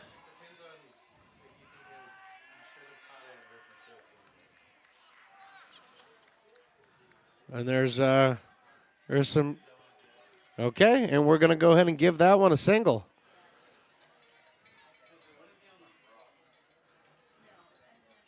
So Covarrubias gets the single according to the official score. Nate Kajowski comes out to have a conversation with Gerald Hansen, kind of calm him down and let everybody else know it's all good. Runners on first and third now. He's still got 2 out here in a 1-run game. The most important thing is get the guy out at the plate. And the guy at the plate is going to be Johnny Alley unless there's any pinch hitting. And Alley's 1 for 2 on the evening with the strikeout and a single. And that's right, he's up. Johnny Alley. Undecided currently. Alley stands in there from the left side, facing the lefty Gerald Hansen. And this is a shot right up the middle for a base hit. This will tie the game. Brian Williams gets in front of that one and fires it back in, but not before Jordan Marion comes around to score to tie this one up at 2. Clean single by Johnny Alley. And Hansen just threw the fastball, and it caught way too much of the zone. And Alley did exactly what you're supposed to do with that. Hit it right back to where it came from. And that's what he did. First baseman now, Garrett Bardo. Big right-hander stands in there. There's still 2 out. Runners on first and second now, so the force is set up around the infield. And the first pitch Gerald Hansen throws is a 79-mile-an-hour curveball that swung through for a strike.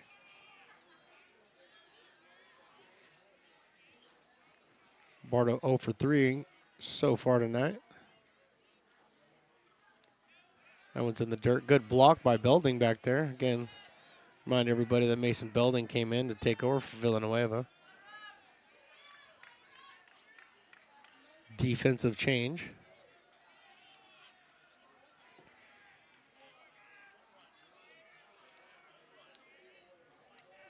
The 1-1 pitch. Hit foul and out of play off to the right. Over into the kiln.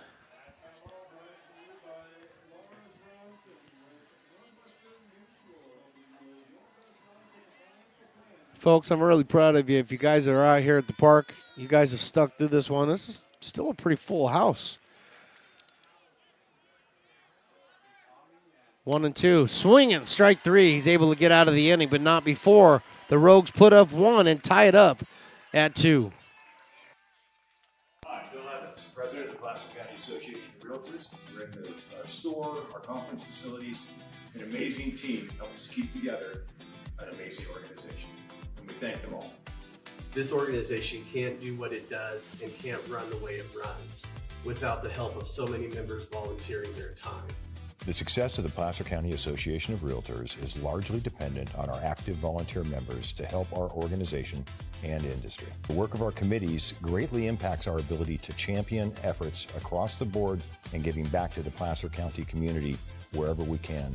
Like all service organizations, I wanted to serve. And getting involved with the affiliate committee was the perfect way to do that.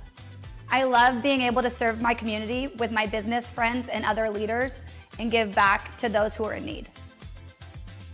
The thing I love about the PCAR committees is they all work toward the same goal of bringing the community together to support those in need in our surrounding area. I instantly came to the meeting and had a wonderful time, felt like I was a part of something bigger, and it was just the start of my leadership journey.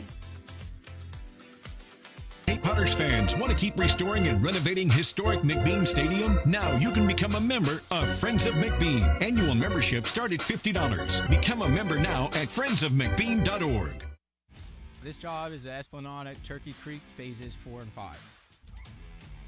Our scope of work for this project is full scope, so we've got all the underground, all the joint trench, and all the topside included with it. We're putting in sewer pipe, manholes.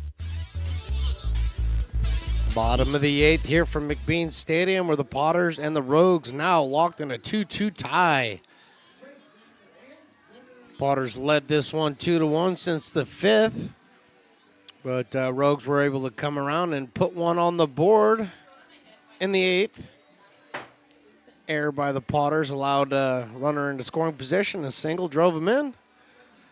So 2-2.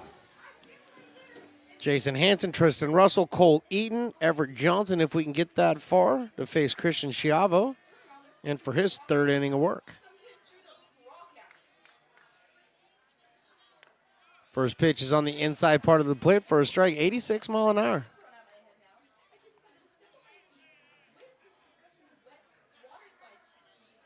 Oh, kids can be a pain. Kids can be a pain. Just don't throw rocks at us. That's all we ask. And keep your wet feet to yourself. Here's the 0-1. Missed somewhere. Shava didn't think so, but 1-1. Jason Hansen. His 4th time up tonight. Walked in the 4th.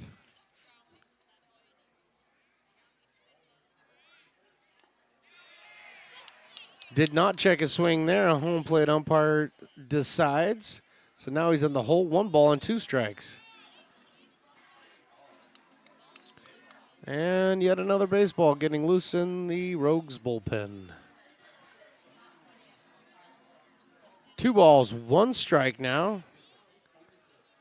Schiavo's been dealing out of the stretch the entire time.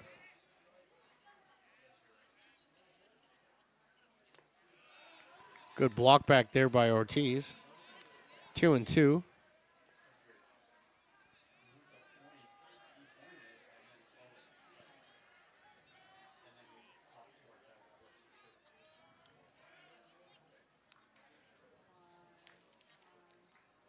Here we go with the 2-2 pitch. Big swing and strike 3. Jason Hansen goes down on strikes. It's going to bring up Tristan Russell. 1 for 3 on the evening is Tristan.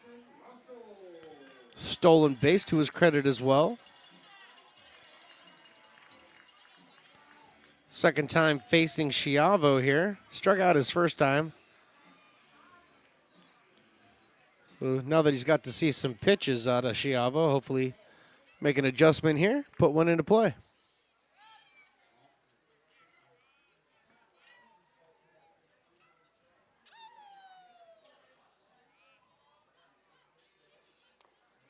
Down in the dirt for a ball. Little bits of stirring out there. Looks like 45. Caleb Randolph might be stirring around in the Rogues bullpen. The 1-0 turns to 2-0.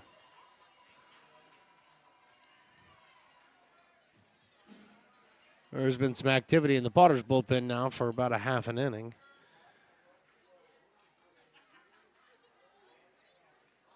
But right now, Chiava with this 2-0 pitch.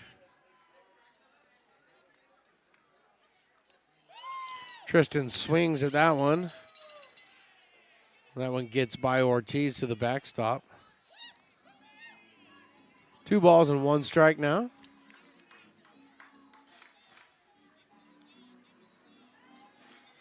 The hooting and the hollering is starting.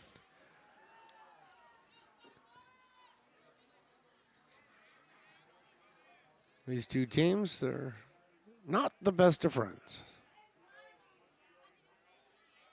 2-1, here it is. 3-1. And that's got the entire Rogues defense with their arms in the air.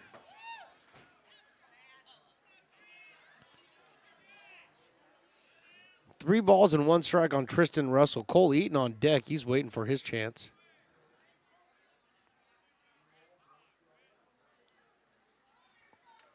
Chiava with the long set and delivers. That's outside ball 4. So Russell's able to draw the walk. Second time he's reached base this evening. And that's going to bring up Cole Eaton. Cole's 1 for 2 on the night with the walk. Much like Tristan Russell in the 6th, he faced Chiava for his first time in the 6th, did Eaton. And he went down on strike, so maybe he is ready to make that adjustment as well on Chiava. Taking his lead over at first is Russell, being held on by Bardo. The first pitch he sees is a high fastball at 86 miles an hour. And immediately, the skip for the Rogues comes walking out. And there has not been any motion out to the bullpen yet. So this should just be a conversation. I would imagine the conversation is going to go something like, you struck both of these guys out the first time you saw them. Do the same thing again. Yeah, I mean, like, you don't have to, you know, sometimes simplifying it for the pitcher helps, you know.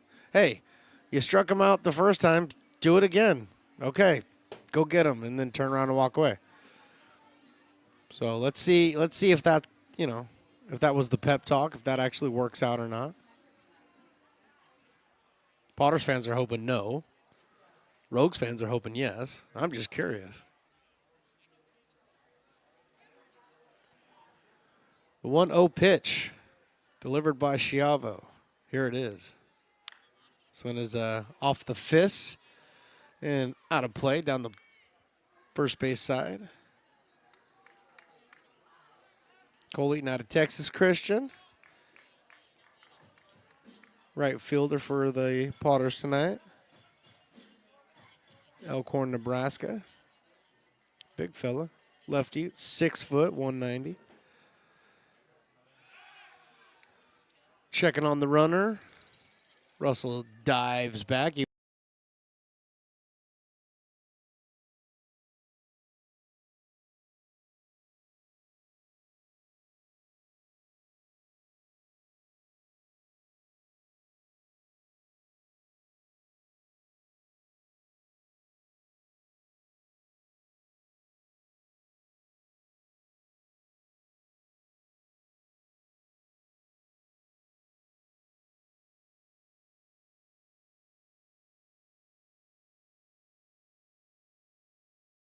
Bardo at first base. On his way to second base is Tristan Russell, and he makes it. So an unfortunate liner to shortstop by Cole Eaton. He hit that ball on the screws. Unfortunately, right at the shortstop, but the shortstop fired it over to first, and on the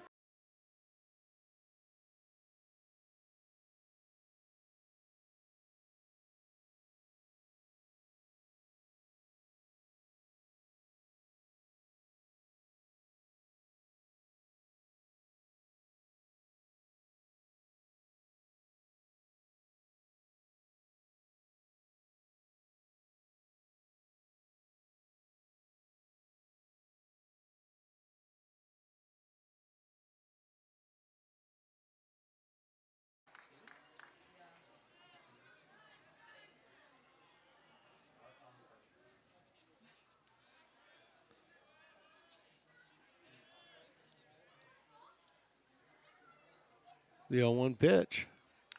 Fouled off to the screen. So Everett Johnson's quickly in the hole 0-2.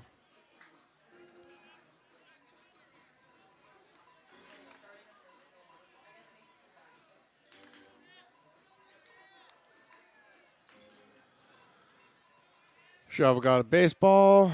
He's now looking in for his sign. Everybody's kind of coming together. We're all ready. 0-2's in the dirt. Good block by Ortiz. Keeps that one in front of him. I've said that a few times tonight. Really good defense tonight by both catchers. But right now, Ortiz has done a really fine job for the Rogues.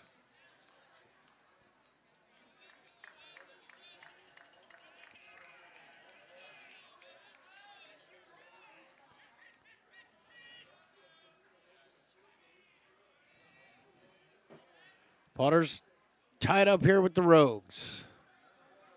Bottom of the 8th with 2 down here. Did he check the swing? They're going to check with the umpire, and the umpire says he held up.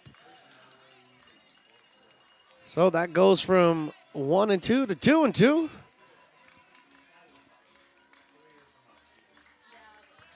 I can hear Rogues Nation not really thrilled with that call.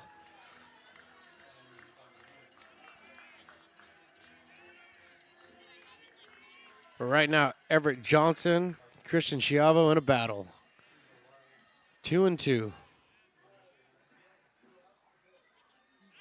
Swinging strike 3. Ball gets hits the ground, but picks it up, fires down to first for the strikeout and the final out of the 8th inning. So we go to the 9th with a tie game here in McBean of 2-2.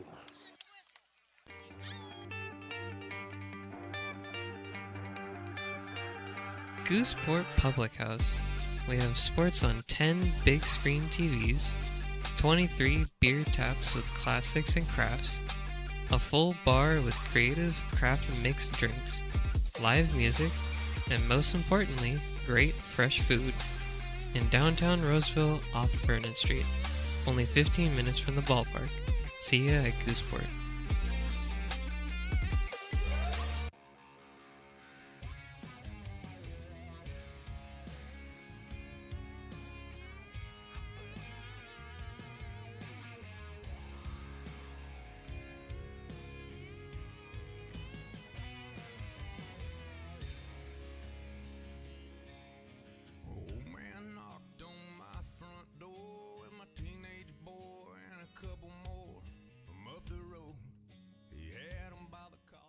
American River College is a top-tier community college sports program that provides student-athletes with the opportunity to thrive both athletically and academically. ARC Athletics is currently ranked 5th in the state and 2nd in Northern California. With over 19 sports programs, our athletes compete with the region's best athletes. Our diverse and dedicated coaching staff helps athletes develop the skills necessary to compete at the next level. Start your community college athletics journey with us. American River College, Sacramento's best athletic program. Go Beavers.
Handed batter wearing the number 21. 0 for 2 on the evening, although he has reached base and scored because he was hit by a pitch in the third. It's not the way he wanted to do it, or at least that's not the way he told his folks he was going to do it, but that's the way he got it done tonight. So one of those 2 runs up on the board for the Rogues, he had something to do with that. Ryan Severin's on deck. And some more activity in the Rogues bullpen. But right now with the 2-2 tie, Connor Doucette's got to focus on the hitter, Travis. Doucette's pitch is in there for a strike, another 90-mile-an-hour fastball. Hitting right on the outside corner.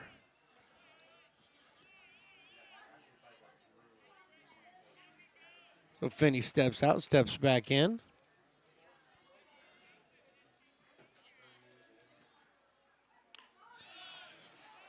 Going towards that outside corner again, taking a little something off of it. Couldn't get Finney to bite, so evening up the count at 1-1.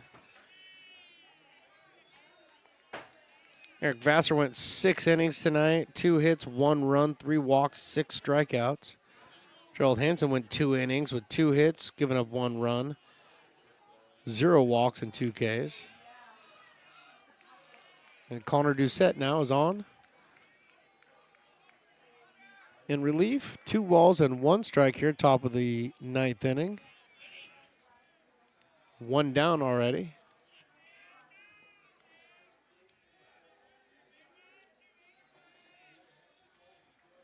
And Doucette from the stretch.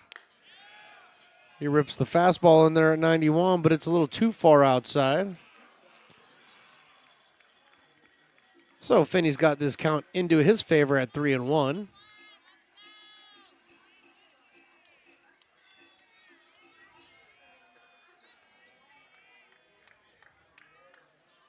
(3-1) to Finney. Here it is. Outside ball 4. That was a pretty easy take by Travis Finney there.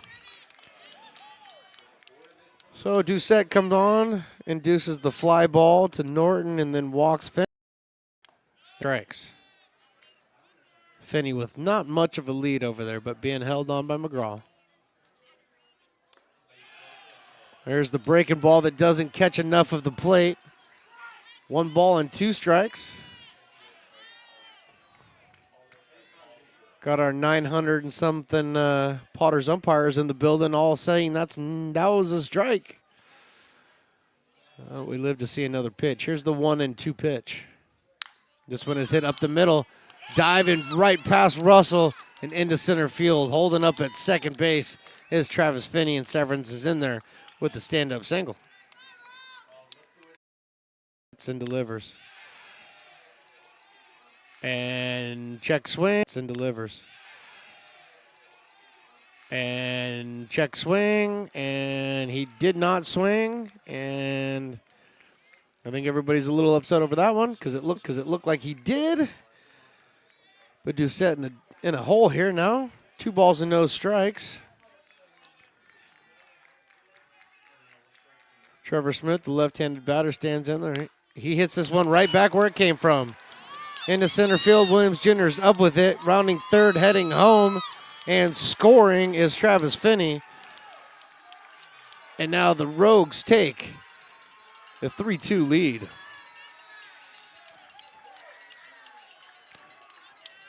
Trevor Smith with the single, the drive and a run, little RBI action for him. And stop.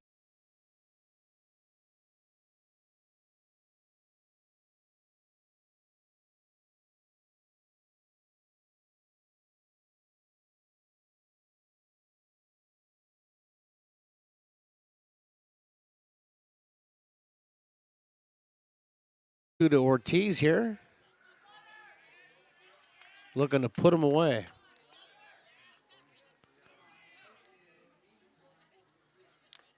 Oh, 2 swinging. Strike 3. Foul tip and everything. Mason Belding holds on to that one. Strikeout for the second out of the inning. And that's going to bring up Jordan Marion.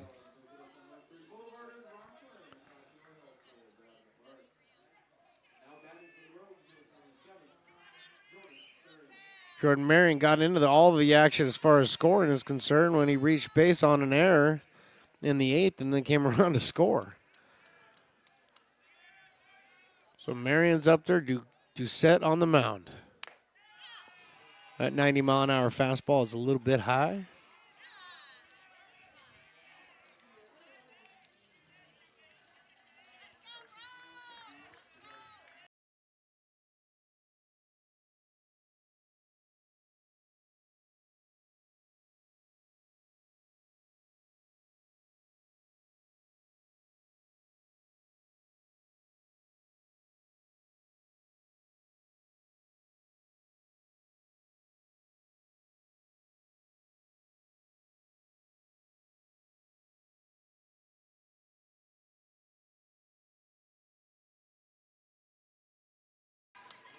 Just took a little bit off, that's the changeup right there.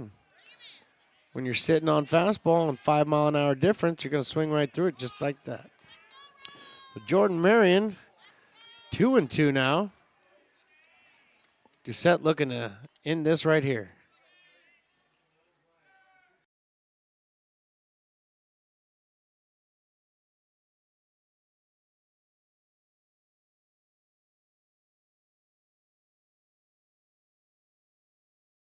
Get out of it, not before they give up another run and they lose the lead. They now trail this game 3-2. Hey, Potters fans, want to keep restoring and renovating historic McBean Stadium? Now you can become a member of Friends of McBean. Annual membership start at $50. Become a member now at friendsofmcbean.org. This job is the Esplanade at Turkey Creek phases 4 and 5. Our scope of work for this project is full scope, so we've got all the underground, all the joint trench, and all the topside included with it. We're putting in sewer pipe, manholes. We're not doing services yet. We go through and do all the main line, and then we come back and do all the services after that. I would say this project right here, the one we're working on, is probably about a 2-month project. It's very costly to the developer, so beating the schedule is very important, more important than most projects. It's got a lot of groundwater, so we've got an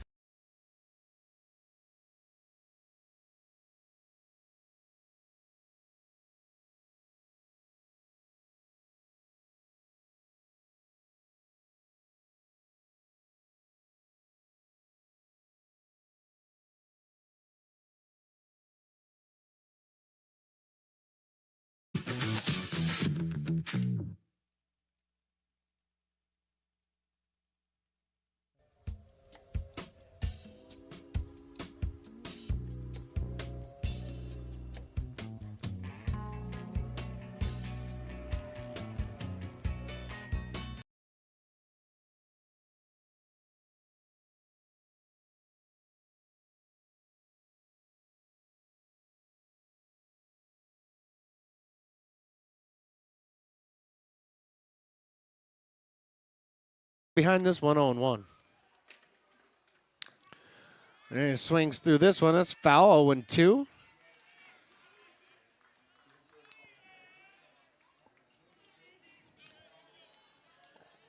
Caleb Randolph out of Oregon Tech. Central Point, Oregon. Big guy, 6'4", 205.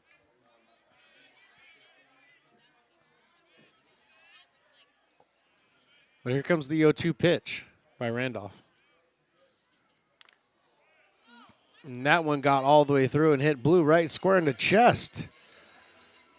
Not really sure what happened there. Maybe a mix-up? I mean, it's one of those things where, like, he kind of fell down halfway through the delivery and then got nailed in the chest. I don't know. Not sure that's the way you want game defensively for the Rogues. The 0-1.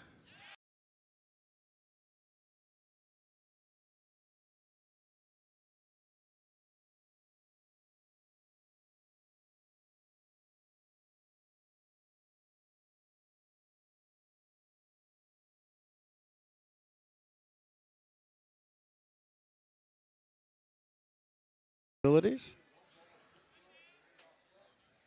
The 1-2. Swinging strike 3.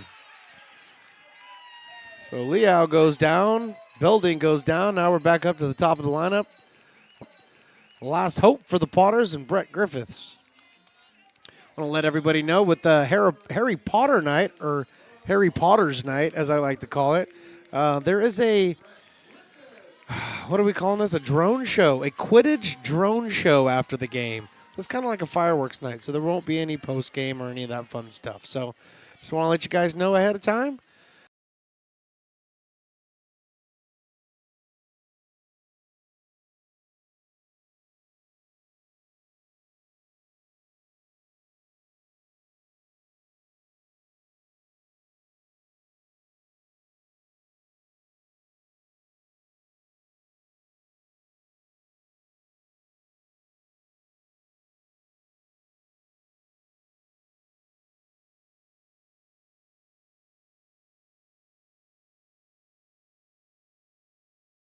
Put on Caleb Randolph now.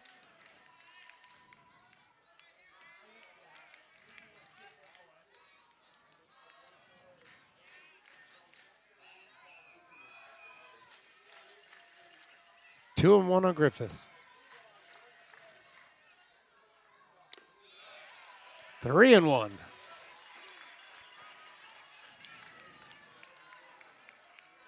Well, Griffith's got to do whatever he can to reach base to keep this inning going right here. If I know Griffiths, like I think I might, he likes to go to right field in situations like this, but there's a huge gap in left center field right now. So let's see what happens. 3-1. High ball forward. Way to walk it. He's going to walk it out. He's going to walk it out.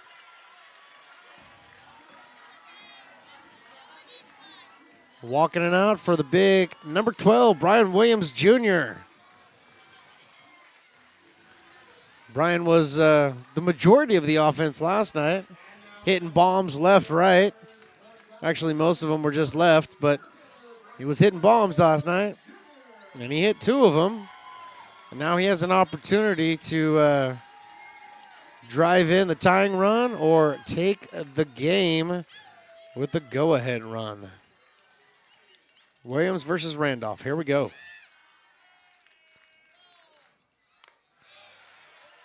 81-mile-an-hour pitch taken up high for a ball. The conglomerations of kids is growing from behind the plate. They're getting excited, wanting to get right up where the action is.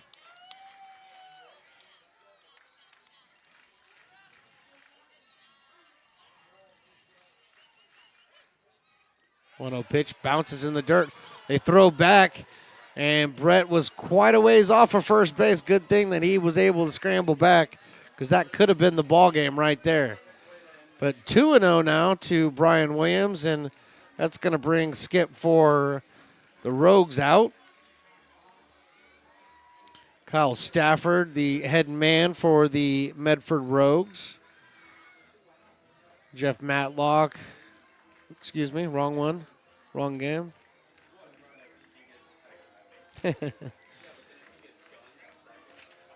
Where did you go? Kevin Olmstead, my bad, on the wrong page. Kevin Olmstead, the head man for the Medford Rogues.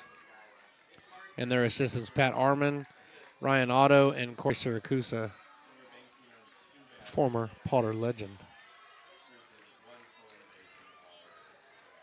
So, Brian Williams in the driver's seat with his 2-0 count. Brett Griffith's got to make sure that he doesn't get too far off or get picked off. And Randolph, from the stretch, delivers in there for a strike. 87 miles an hour.